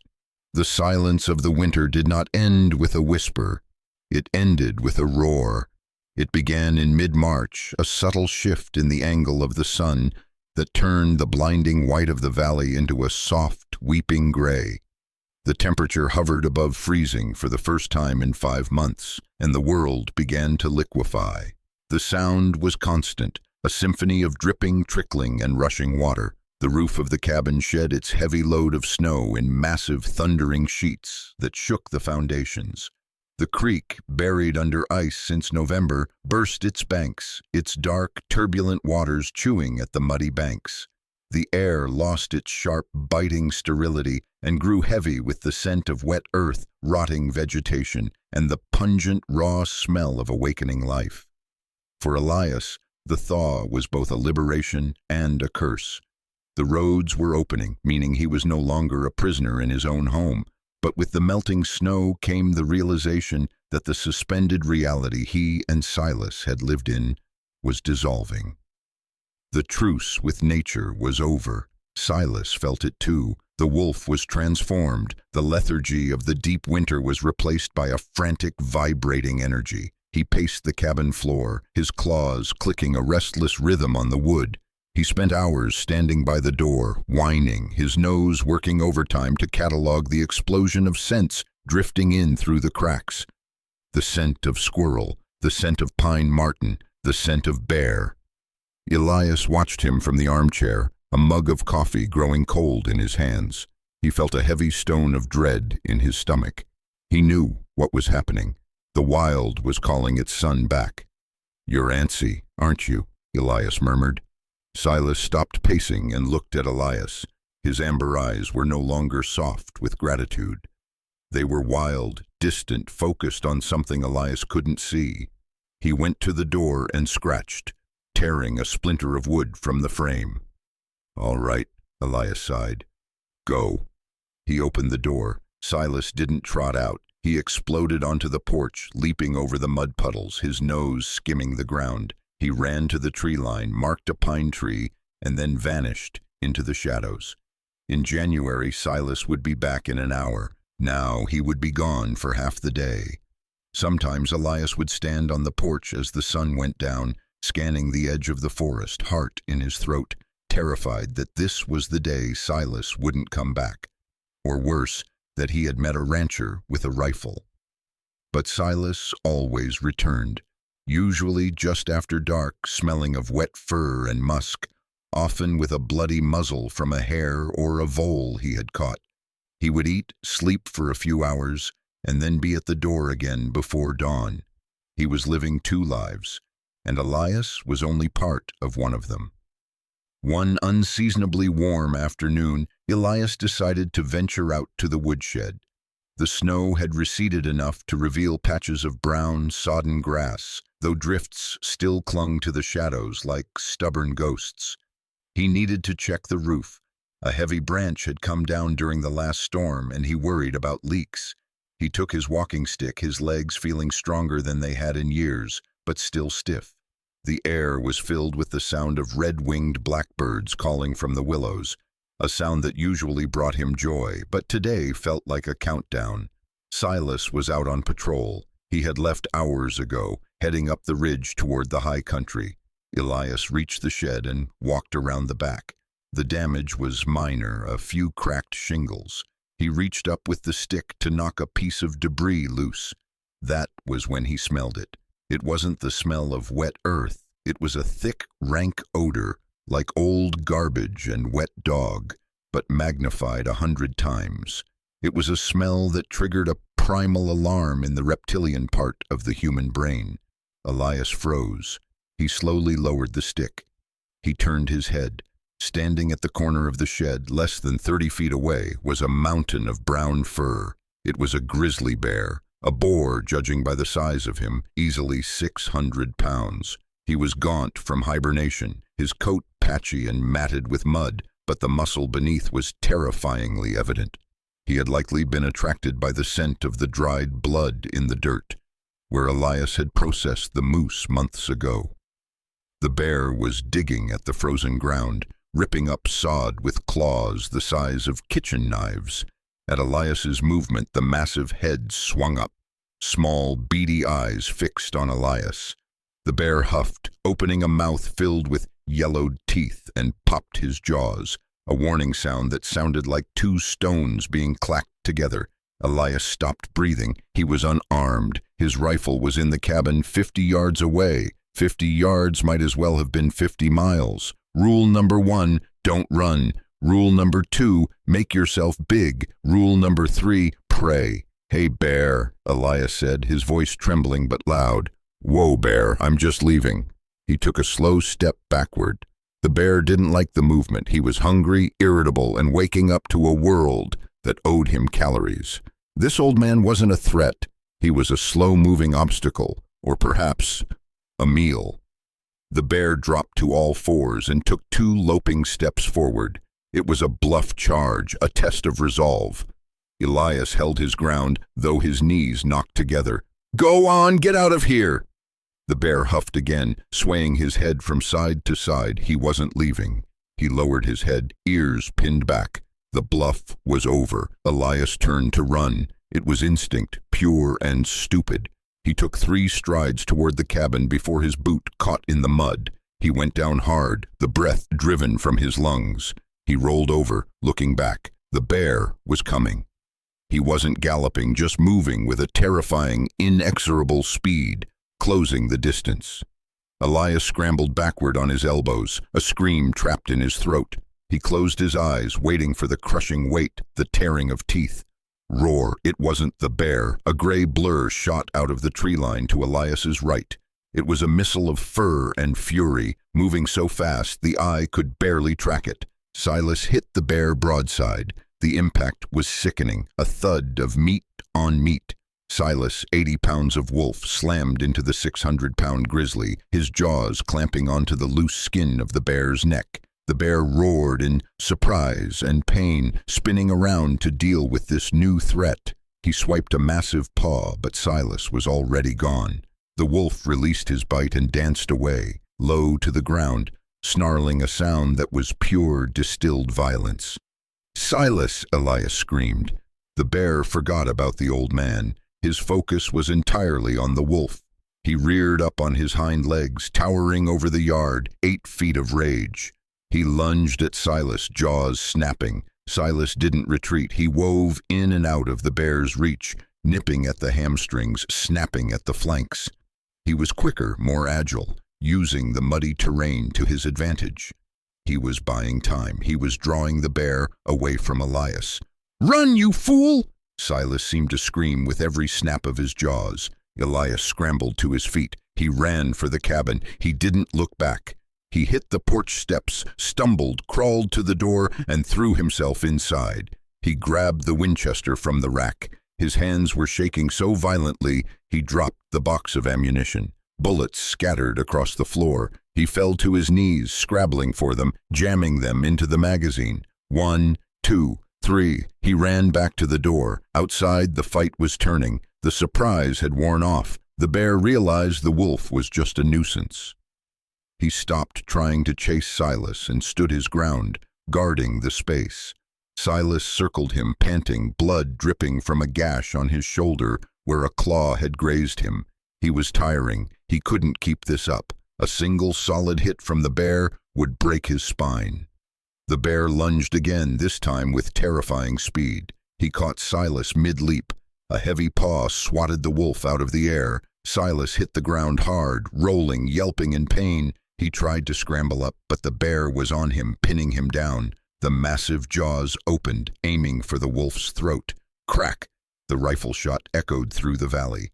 Dirt sprayed up inches from the bear's nose. Elias had missed the kill shot, his aim ruined by adrenaline, but the noise and the impact were enough. The bear flinched, rearing back. He looked at the cabin where Elias stood in the doorway, working the bolt. Crack! The second shot clipped the bear's shoulder. It wasn't a mortal wound, but it stung. The bear roared, shaking his head. He looked at Silas, who was scrambling away, favoring his side. He looked at the man with the thunderstick. The calculus of survival shifted. This meal was too expensive. With a huff of disgust, the grizzly turned and loped away toward the river, disappearing into the willows. Elias didn't lower the rifle. He stood there, chest heaving, watching the brush for a long minute. "Silas," he whispered. The wolf was lying in the mud near the woodshed. He wasn't moving. Elias dropped the rifle and ran. He hit the mud, sliding to his knees beside the wolf. "No, no, no," Elias begged. Silas's eyes were open. He was panting shallowly. There was a deep laceration on his shoulder and another on his flank. He was covered in mud and blood. But as Elias reached out to touch him, Silas lifted his head. He licked the blood from his muzzle. He let out a low groan and pushed himself up. "Stay down," Elias commanded, trying to push him back. "You're hurt." Silas shrugged off Elias's hand. He stood up, shaky but determined. He shook his entire body, sending a spray of bloody mud over Elias.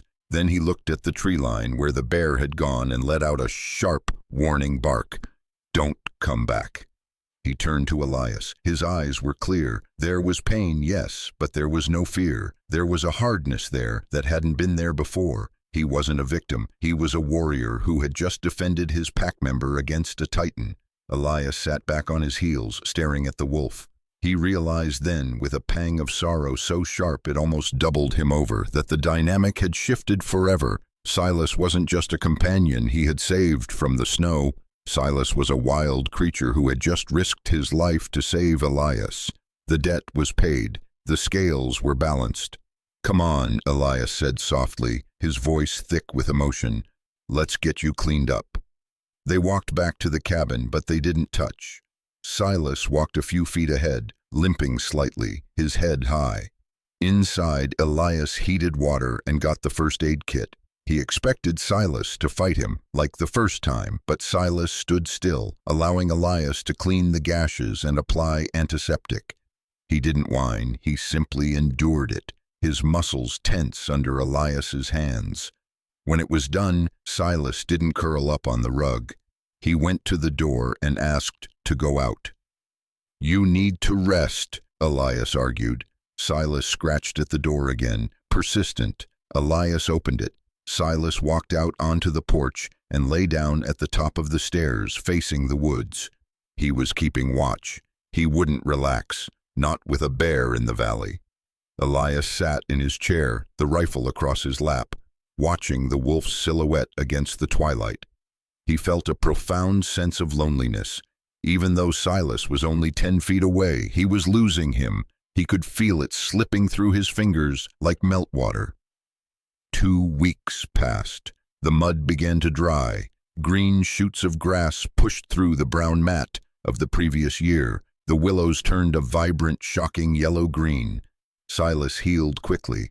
The scars on his shoulder were just pink lines under the fur now, but his behavior became increasingly erratic. He would vanish for 2 days at a time. Elias would spend the night sleepless, pacing the cabin, imagining the worst. Then Silas would return, thin and exhausted, eat a massive meal, sleep for 12 hours, and leave again. He wasn't just patrolling, he was searching. One evening in late April, the air was warm enough to leave the window open. Elias was reading a book by the fading light. Silas was gone. He had been gone for 3 days this time. Then he heard it. Aroo! It was a howl, distant and high, echoing off the canyon walls. It came from the ridge to the north. Elias lowered the book. He listened. Aroo, yip, yip, aroo. It wasn't one wolf, it was a chorus. 3, maybe 4 voices weaving together in a chaotic, beautiful harmony. And then a deeper, more resonant voice joined in, a voice Elias knew as well as his own. Silas. He was answering them. Elias stood up and walked to the porch. The moon was a sliver of silver in the indigo sky. The howling continued for another minute, then faded into silence. Elias gripped the railing. "They're back," he whispered. The pack had returned to the valley with the elk herds, Silas's family, or perhaps a new family. It didn't matter. What mattered was that they were there, and Silas was with them. Elias expected Silas not to return that night. He left the door unlatched just in case, but he went to bed with a heavy heart, prepared to wake up to an empty house. But at dawn, he heard the click of claws on the floor. He opened his eyes. Silas was standing by the bed. He looked ragged. His coat was full of burrs, but he looked ecstatic. He was panting, his tail wagging low and fast. He nudged Elias's hand with his nose. "I'm here. I came back." "You came back," Elias whispered, stroking the wolf's head. "Why?" Silas licked Elias's hand, then turned and walked to the door. He looked back. "Come." Elias got up and dressed. He followed Silas out into the dawn. Silas led him not to the woods, but to the edge of the clearing, where the meadow sloped down toward the creek. He stopped and looked toward the tree line. Elias waited. A few moments later, a shape detached itself from the shadows. It was a wolf, a female. She was smaller than Silas, with a coat of pale gray, almost silver. She stood at the edge of the trees, nervous, ready to bolt. Silas whined. He looked at Elias, then at the female. He ran halfway to her, then stopped and looked back at Elias.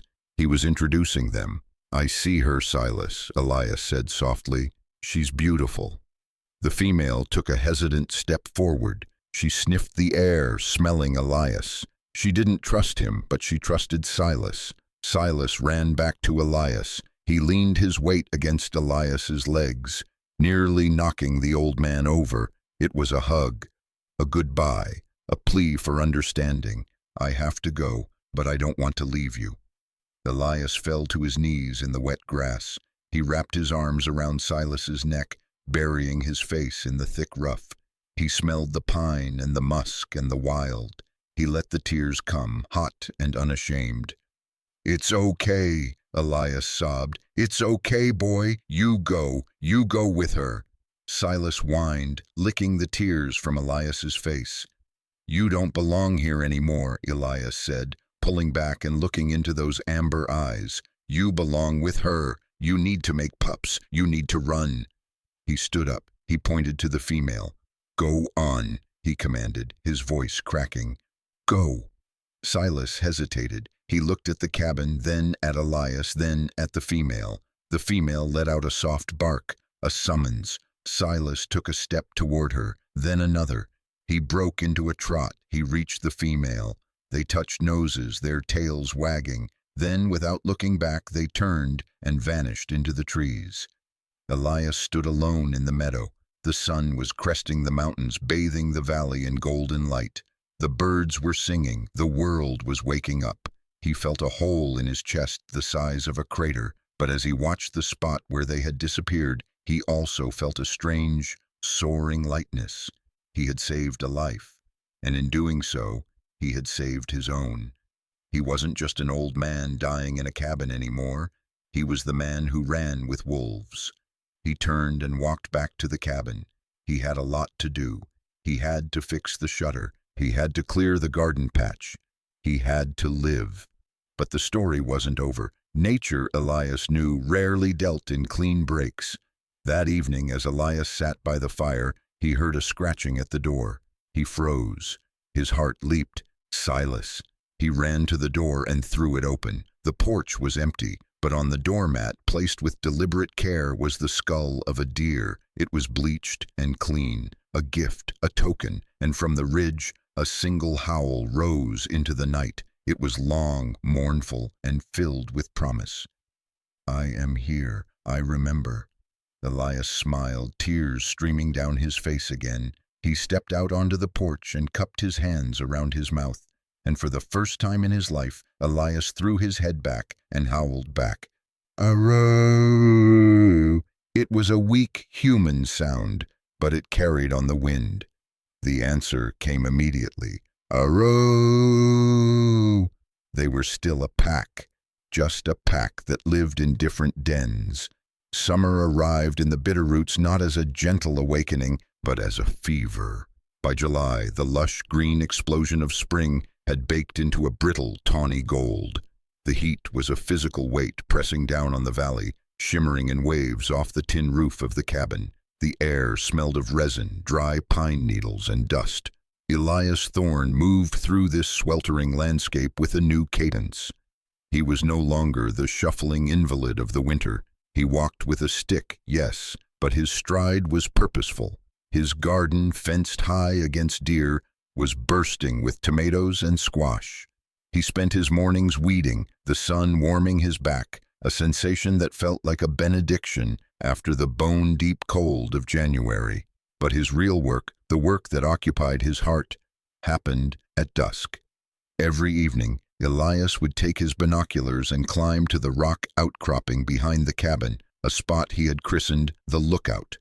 From there, he had a panoramic view of the upper ridge, the territory Silas had claimed. And almost every evening, he saw them. The pack had grown.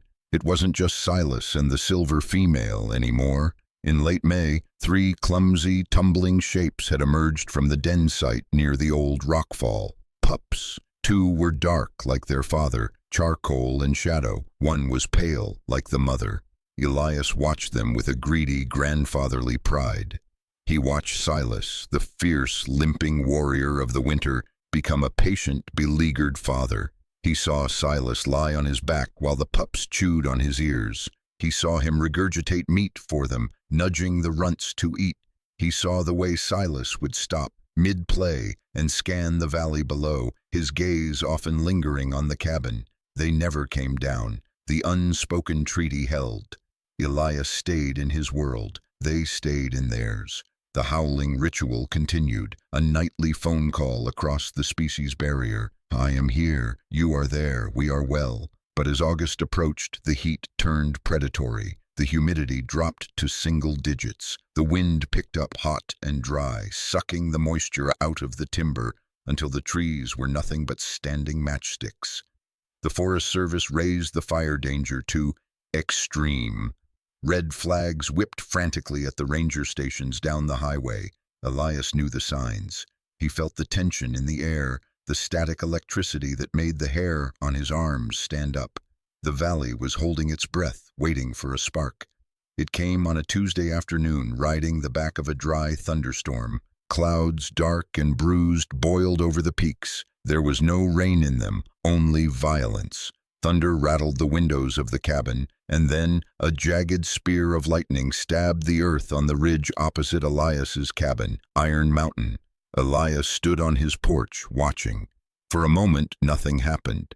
Then a thin curl of white smoke rose from the trees. It looked innocent, almost fragile. Within 10 minutes, the white turned to angry black. The curl became a column. The wind caught it, feeding oxygen to the newborn flames. The fire crowned, leaping from treetop to treetop, racing up the slope with terrifying speed. "Damn it," Elias whispered. He went inside and turned on his scanner. The radio chatter was chaotic. "Dispatch, this is air attack. We have a confirmed start on Iron Mountain. Rapid spread. Spotting ahead of the main front. We need tankers now." "Copy, air attack. Resources are stretched. We have 3 other starts in the district. You're on your own for now." Elias packed a bag. It was a habit from his ranger days. Important papers, medications, a change of clothes, water, the photo album of Martha. He loaded his old truck, a rusted Ford that had sat idle for years, but which he had lovingly restored to running condition over the spring. He wasn't in immediate danger. The fire was across the valley, but fire made its own rules. If the wind shifted, embers could jump the mile-wide gap of the canyon floor. As he worked, he kept an eye on the ridge, Silas's ridge. It was safe for now. The fire was moving north, away from the den, but at 4 RPM, the wind shifted. A downdraft from the storm cell slammed into the valley, twisting the smoke column. The fire, like a living beast realizing it had missed a meal, turned 90 degrees. It jumped the creek. It began to race up the western slope, straight toward the rockfall, straight toward the den. Elias dropped the box he was holding. He grabbed his binoculars. The smoke was thick, blurring the view, but he could see the orange glow intensifying near the tree line where the pups played. "Move," Elias urged under his breath. "Get them out, Silas, move." He scanned the ridge. He saw movement, gray shapes running. Silas and the female were herding the pups. They were moving upslope, trying to outrun the flames, but the fire was moving faster, fed by the dry brush and the slope effect. It was hooking around them, a pincer movement of flame. They were being pushed toward the box canyon, a dead-end ravine with sheer granite walls on 3 sides. If they went in there, there was no way out. The fire would seal the entrance and bake everything inside. Elias watched in horror as the pack, panicked and confused by the smoke, veered left, into the ravine. "No!" Elias screamed. "Not that way!" He knew that terrain. He had hiked it 1,000 times. There was no exit. He looked at his truck. He looked at the fire. He looked at the road that led up the logging trail toward the ravine. It was dangerous. It was suicidal. The road was narrow, overgrown, and right in the path of the spot fires. He remembered the feeling of freezing to death on the porch. He remembered the warmth of the wolf's body against his back. He remembered the bear, mutual rescue. Not today, Elias growled. You don't burn today. He jumped into the truck. The engine roared to life, coughing blue smoke. He threw it into gear and gunned it, tires spinning in the gravel. He drove like a madman. The truck bounced and slammed over ruts, the suspension groaning. He turned off the main road onto the old logging track. The smoke was thicker here, stinging his eyes, turning the afternoon sun into a blood-red disk. Ash began to fall like gray snow. Embers, glowing like angry fireflies, drifted onto the hood. Elias rolled up the windows and blasted the heater, an old trick to keep the engine from overheating. He drove through a wall of heat that warped the air. To his left, the forest was a wall of flame. The roar was deafening, like a freight train passing inches from his ear. Trees were exploding, sap boiling instantly and shattering the wood. He reached the mouth of the box canyon. The fire hadn't closed it off yet, but it was close. Maybe 10 minutes. He slammed on the brakes and jumped out. The heat hit him like a physical blow, singing the hair on his arms. "Silas!" he screamed. "Silas!" His voice was lost in the roar of the fire. He grabbed his chainsaw from the truck bed. Why, he didn't know, maybe just to have a weapon against the chaos, and ran into the ravine. The smoke was blinding. He wrapped his bandana around his face. He stumbled over rocks, his eyes streaming tears. Silas, howl. It was weak, terrified, and close. Elias followed the sound. He found them huddled against the back wall of the canyon, where a small overhang offered meager shelter. It was a scene from hell. The female was crouching over the pups, shielding them with her body. She was snapping at the air, crazed with fear.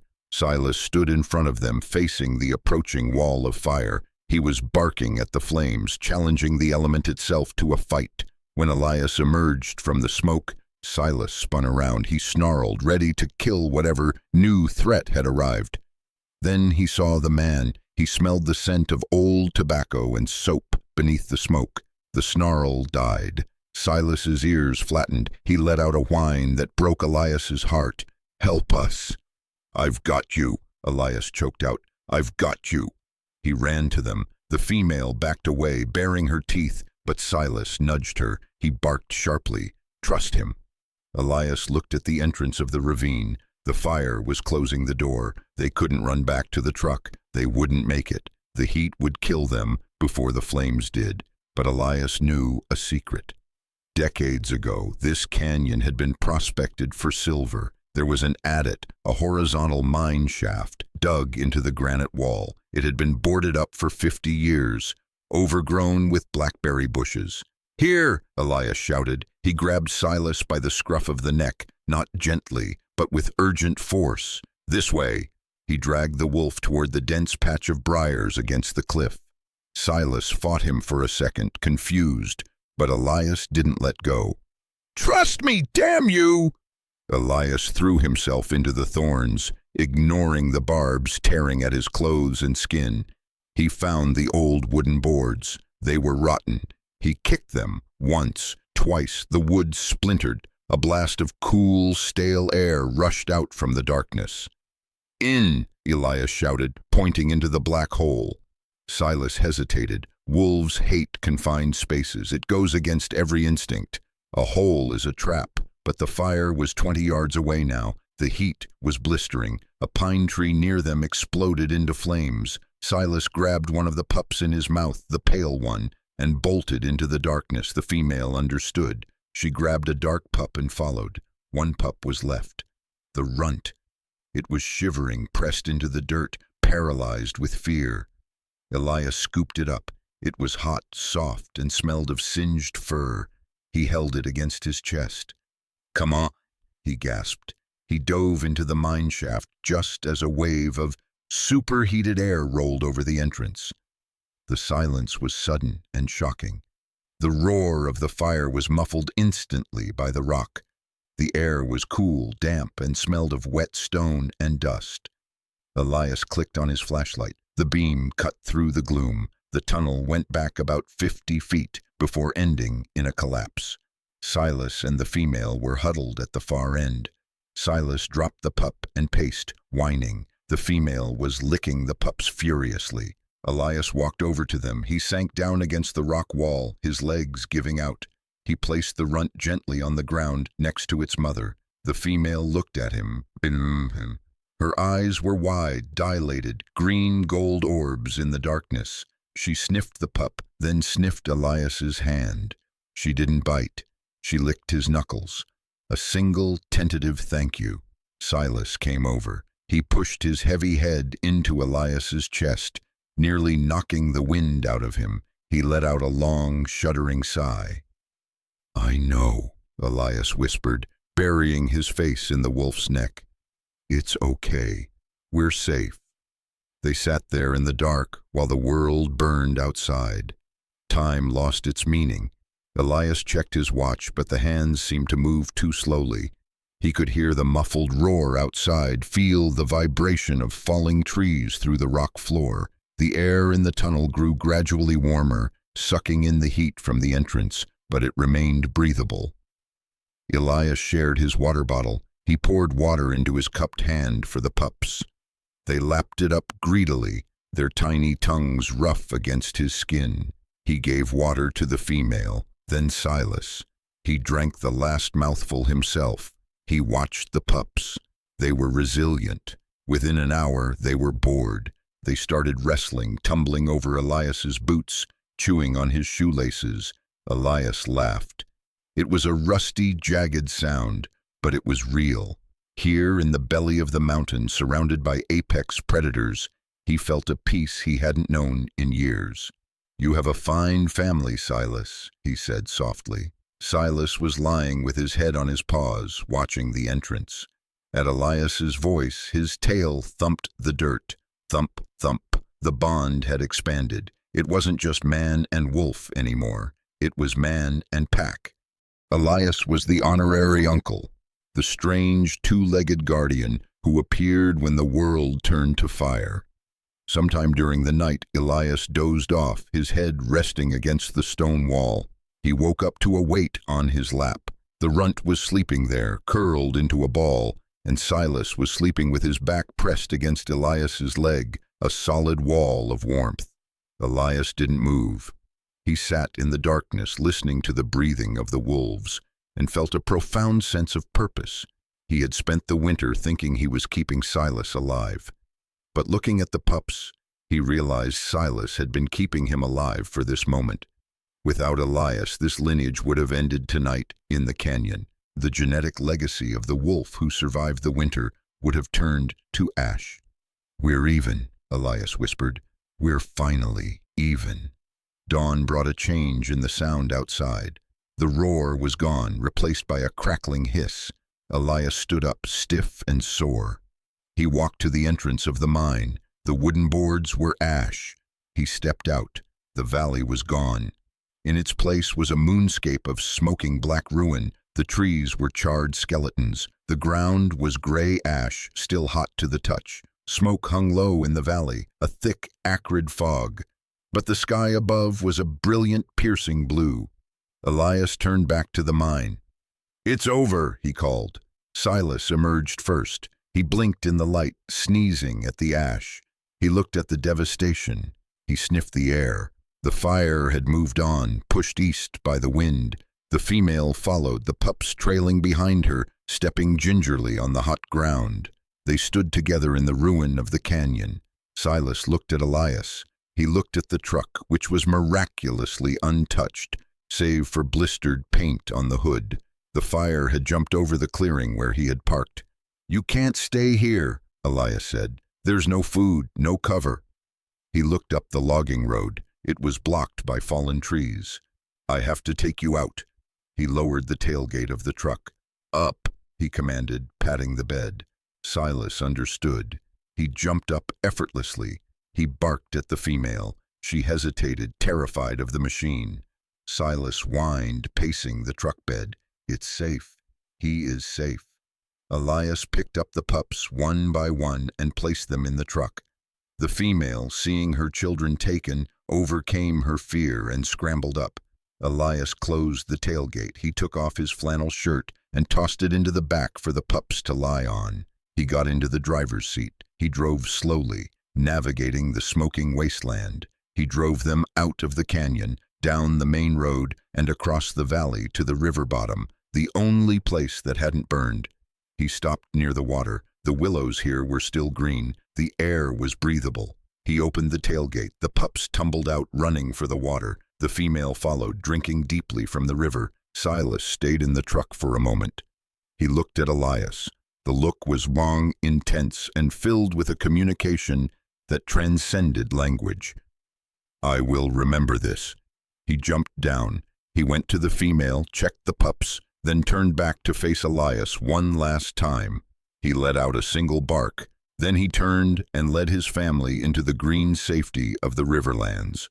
Elias watched them go until they were just shadows in the brush. He sat on the tailgate of his scorched truck, covered in soot, bleeding from the briars, and smiled. He was tired. God, he was tired. But he had never felt so alive. 3 years later, the valley of the Bitterroot Mountains was a testament to the stubborn, beautiful resilience of nature. Where the fire had left a blackened moonscape, there was now a riot of color. Fireweed, with its brilliant magenta petals, carpeted the slopes in a sea of pink that swayed in the summer breeze. Young lodgepole pines, their seeds released by the very heat that had destroyed their parents, stood knee-high in the ash-enriched soil, a nursery of millions reaching for the sun. The scars were still there. The charred snags of the old giants stood like sentinels, but the wound had healed. Elias Thorne sat on his porch, a cane resting against his knee. He was 81 now. The years had thinned his hair to gossamer white and carved deeper riverbeds into the landscape of his face, but his eyes were clear. They were the eyes of a man who had seen the worst the world could throw at him, and had decided to stay anyway. The cabin had been repaired. The townspeople, the ones who used to whisper about the crazy hermit, had come up in droves after the fire. They had heard the story, or a version of it. They knew Elias had ridden out the inferno in an old mine shaft. They didn't know about the wolves. That was a secret Elias kept locked in his heart, a treasure too fragile to be handled by clumsy hands.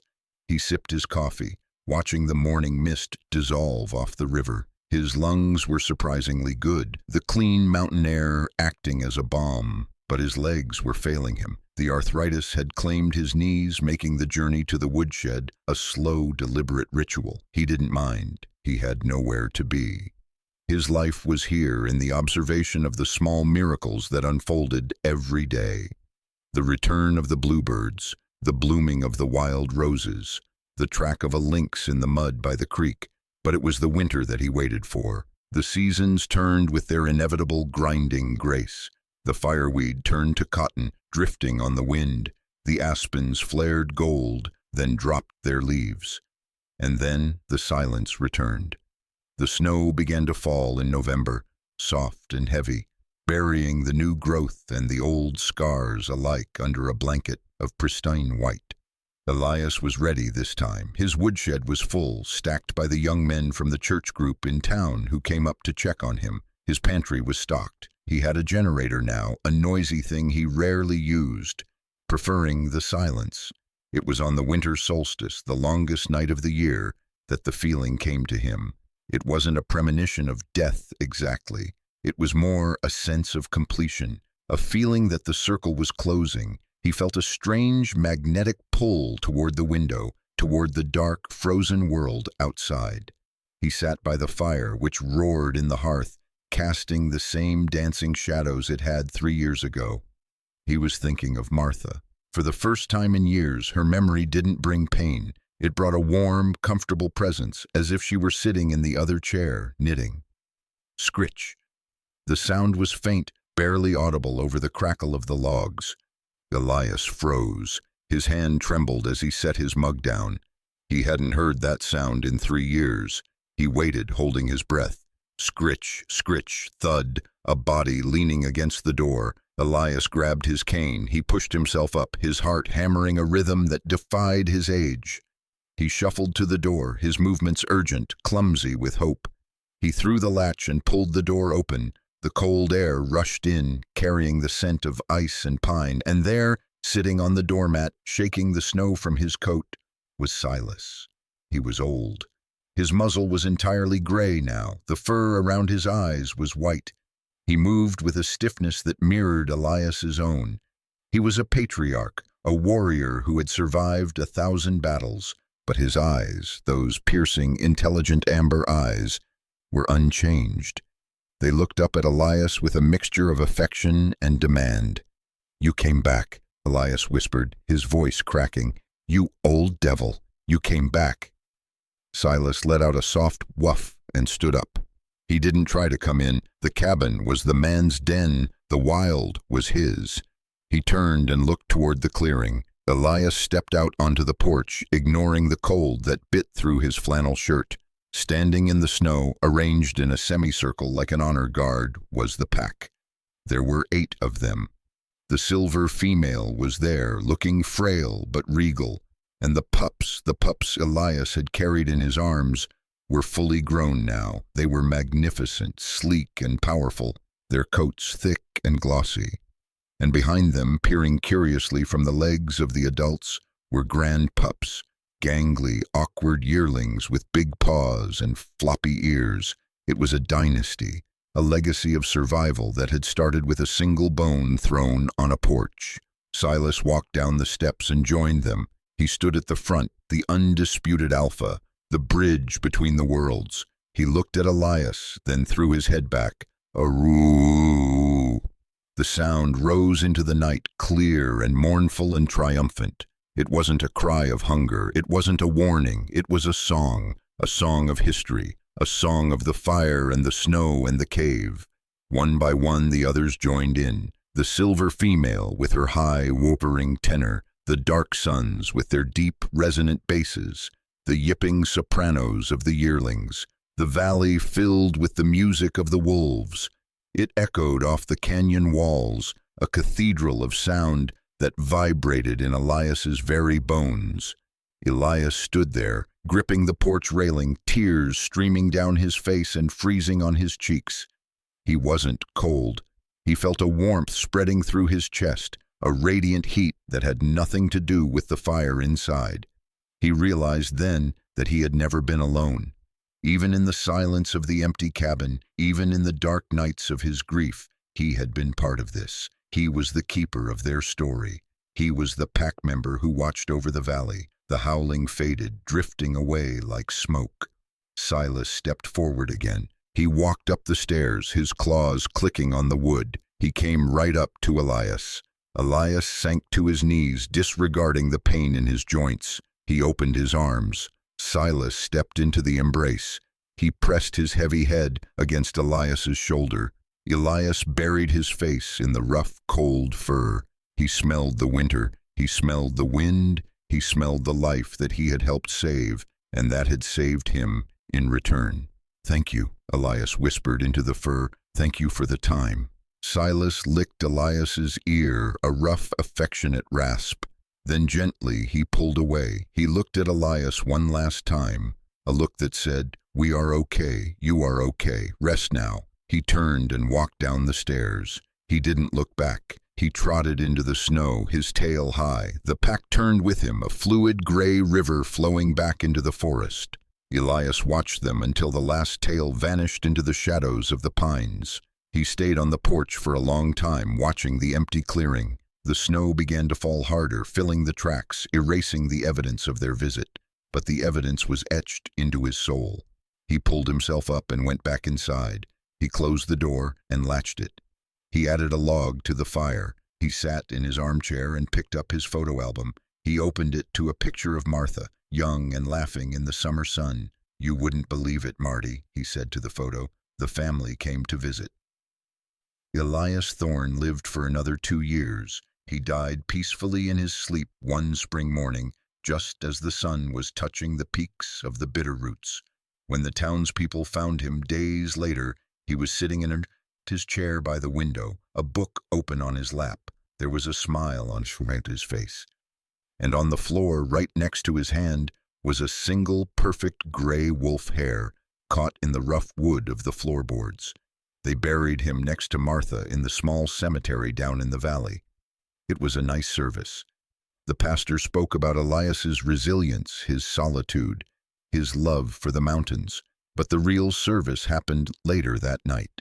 The gravedigger, a young man named Tom, was finishing up his work as the sun went down. He was packing his tools when he felt he was being watched. He looked up toward the ridge that overlooked the cemetery. Silas was there. The old wolf was sitting on his haunches, silhouetted against the rising moon. He was alone. He sat motionless, a statue of grief and honor. Tom froze, terrified and awed. The wolf sat there for an hour watching the fresh earth. Then he stood up. He lowered his head in a bow, not of submission, but of respect. He turned and melted into the darkness. But as Tom drove away, he heard it, a single howl. It didn't sound like a wolf this time. It sounded human. It sounded like a goodbye. The legend of Elias and the wolves grew in the valley. People said that if you hiked the ridge near the old burn scar, you could sometimes see a massive gray wolf with a limp, walking alongside the ghost of an old man with a cane. They said the wolves in that valley were different, bolder, wiser, with eyes that seemed to know you. They were right. The wolves were different. They carried a memory in their blood, a memory of a fire, a cave, and a man who had opened his door when the world was cold. The bond hadn't ended with death. It had simply changed form. It had become part of the land itself. The wind through the fireweed whispered it. The river sang it. The mountains remembered. In the end, Elias hadn't just survived. He had become infinite. He was the winter. He was the rescue. He was the howl in the dark that said, "You are not alone." If these connections warmed your heart and you want to hear more stories like this, don't forget to subscribe to the channel, like, and comment. Turn on notifications so you'll be the first to know about new stories.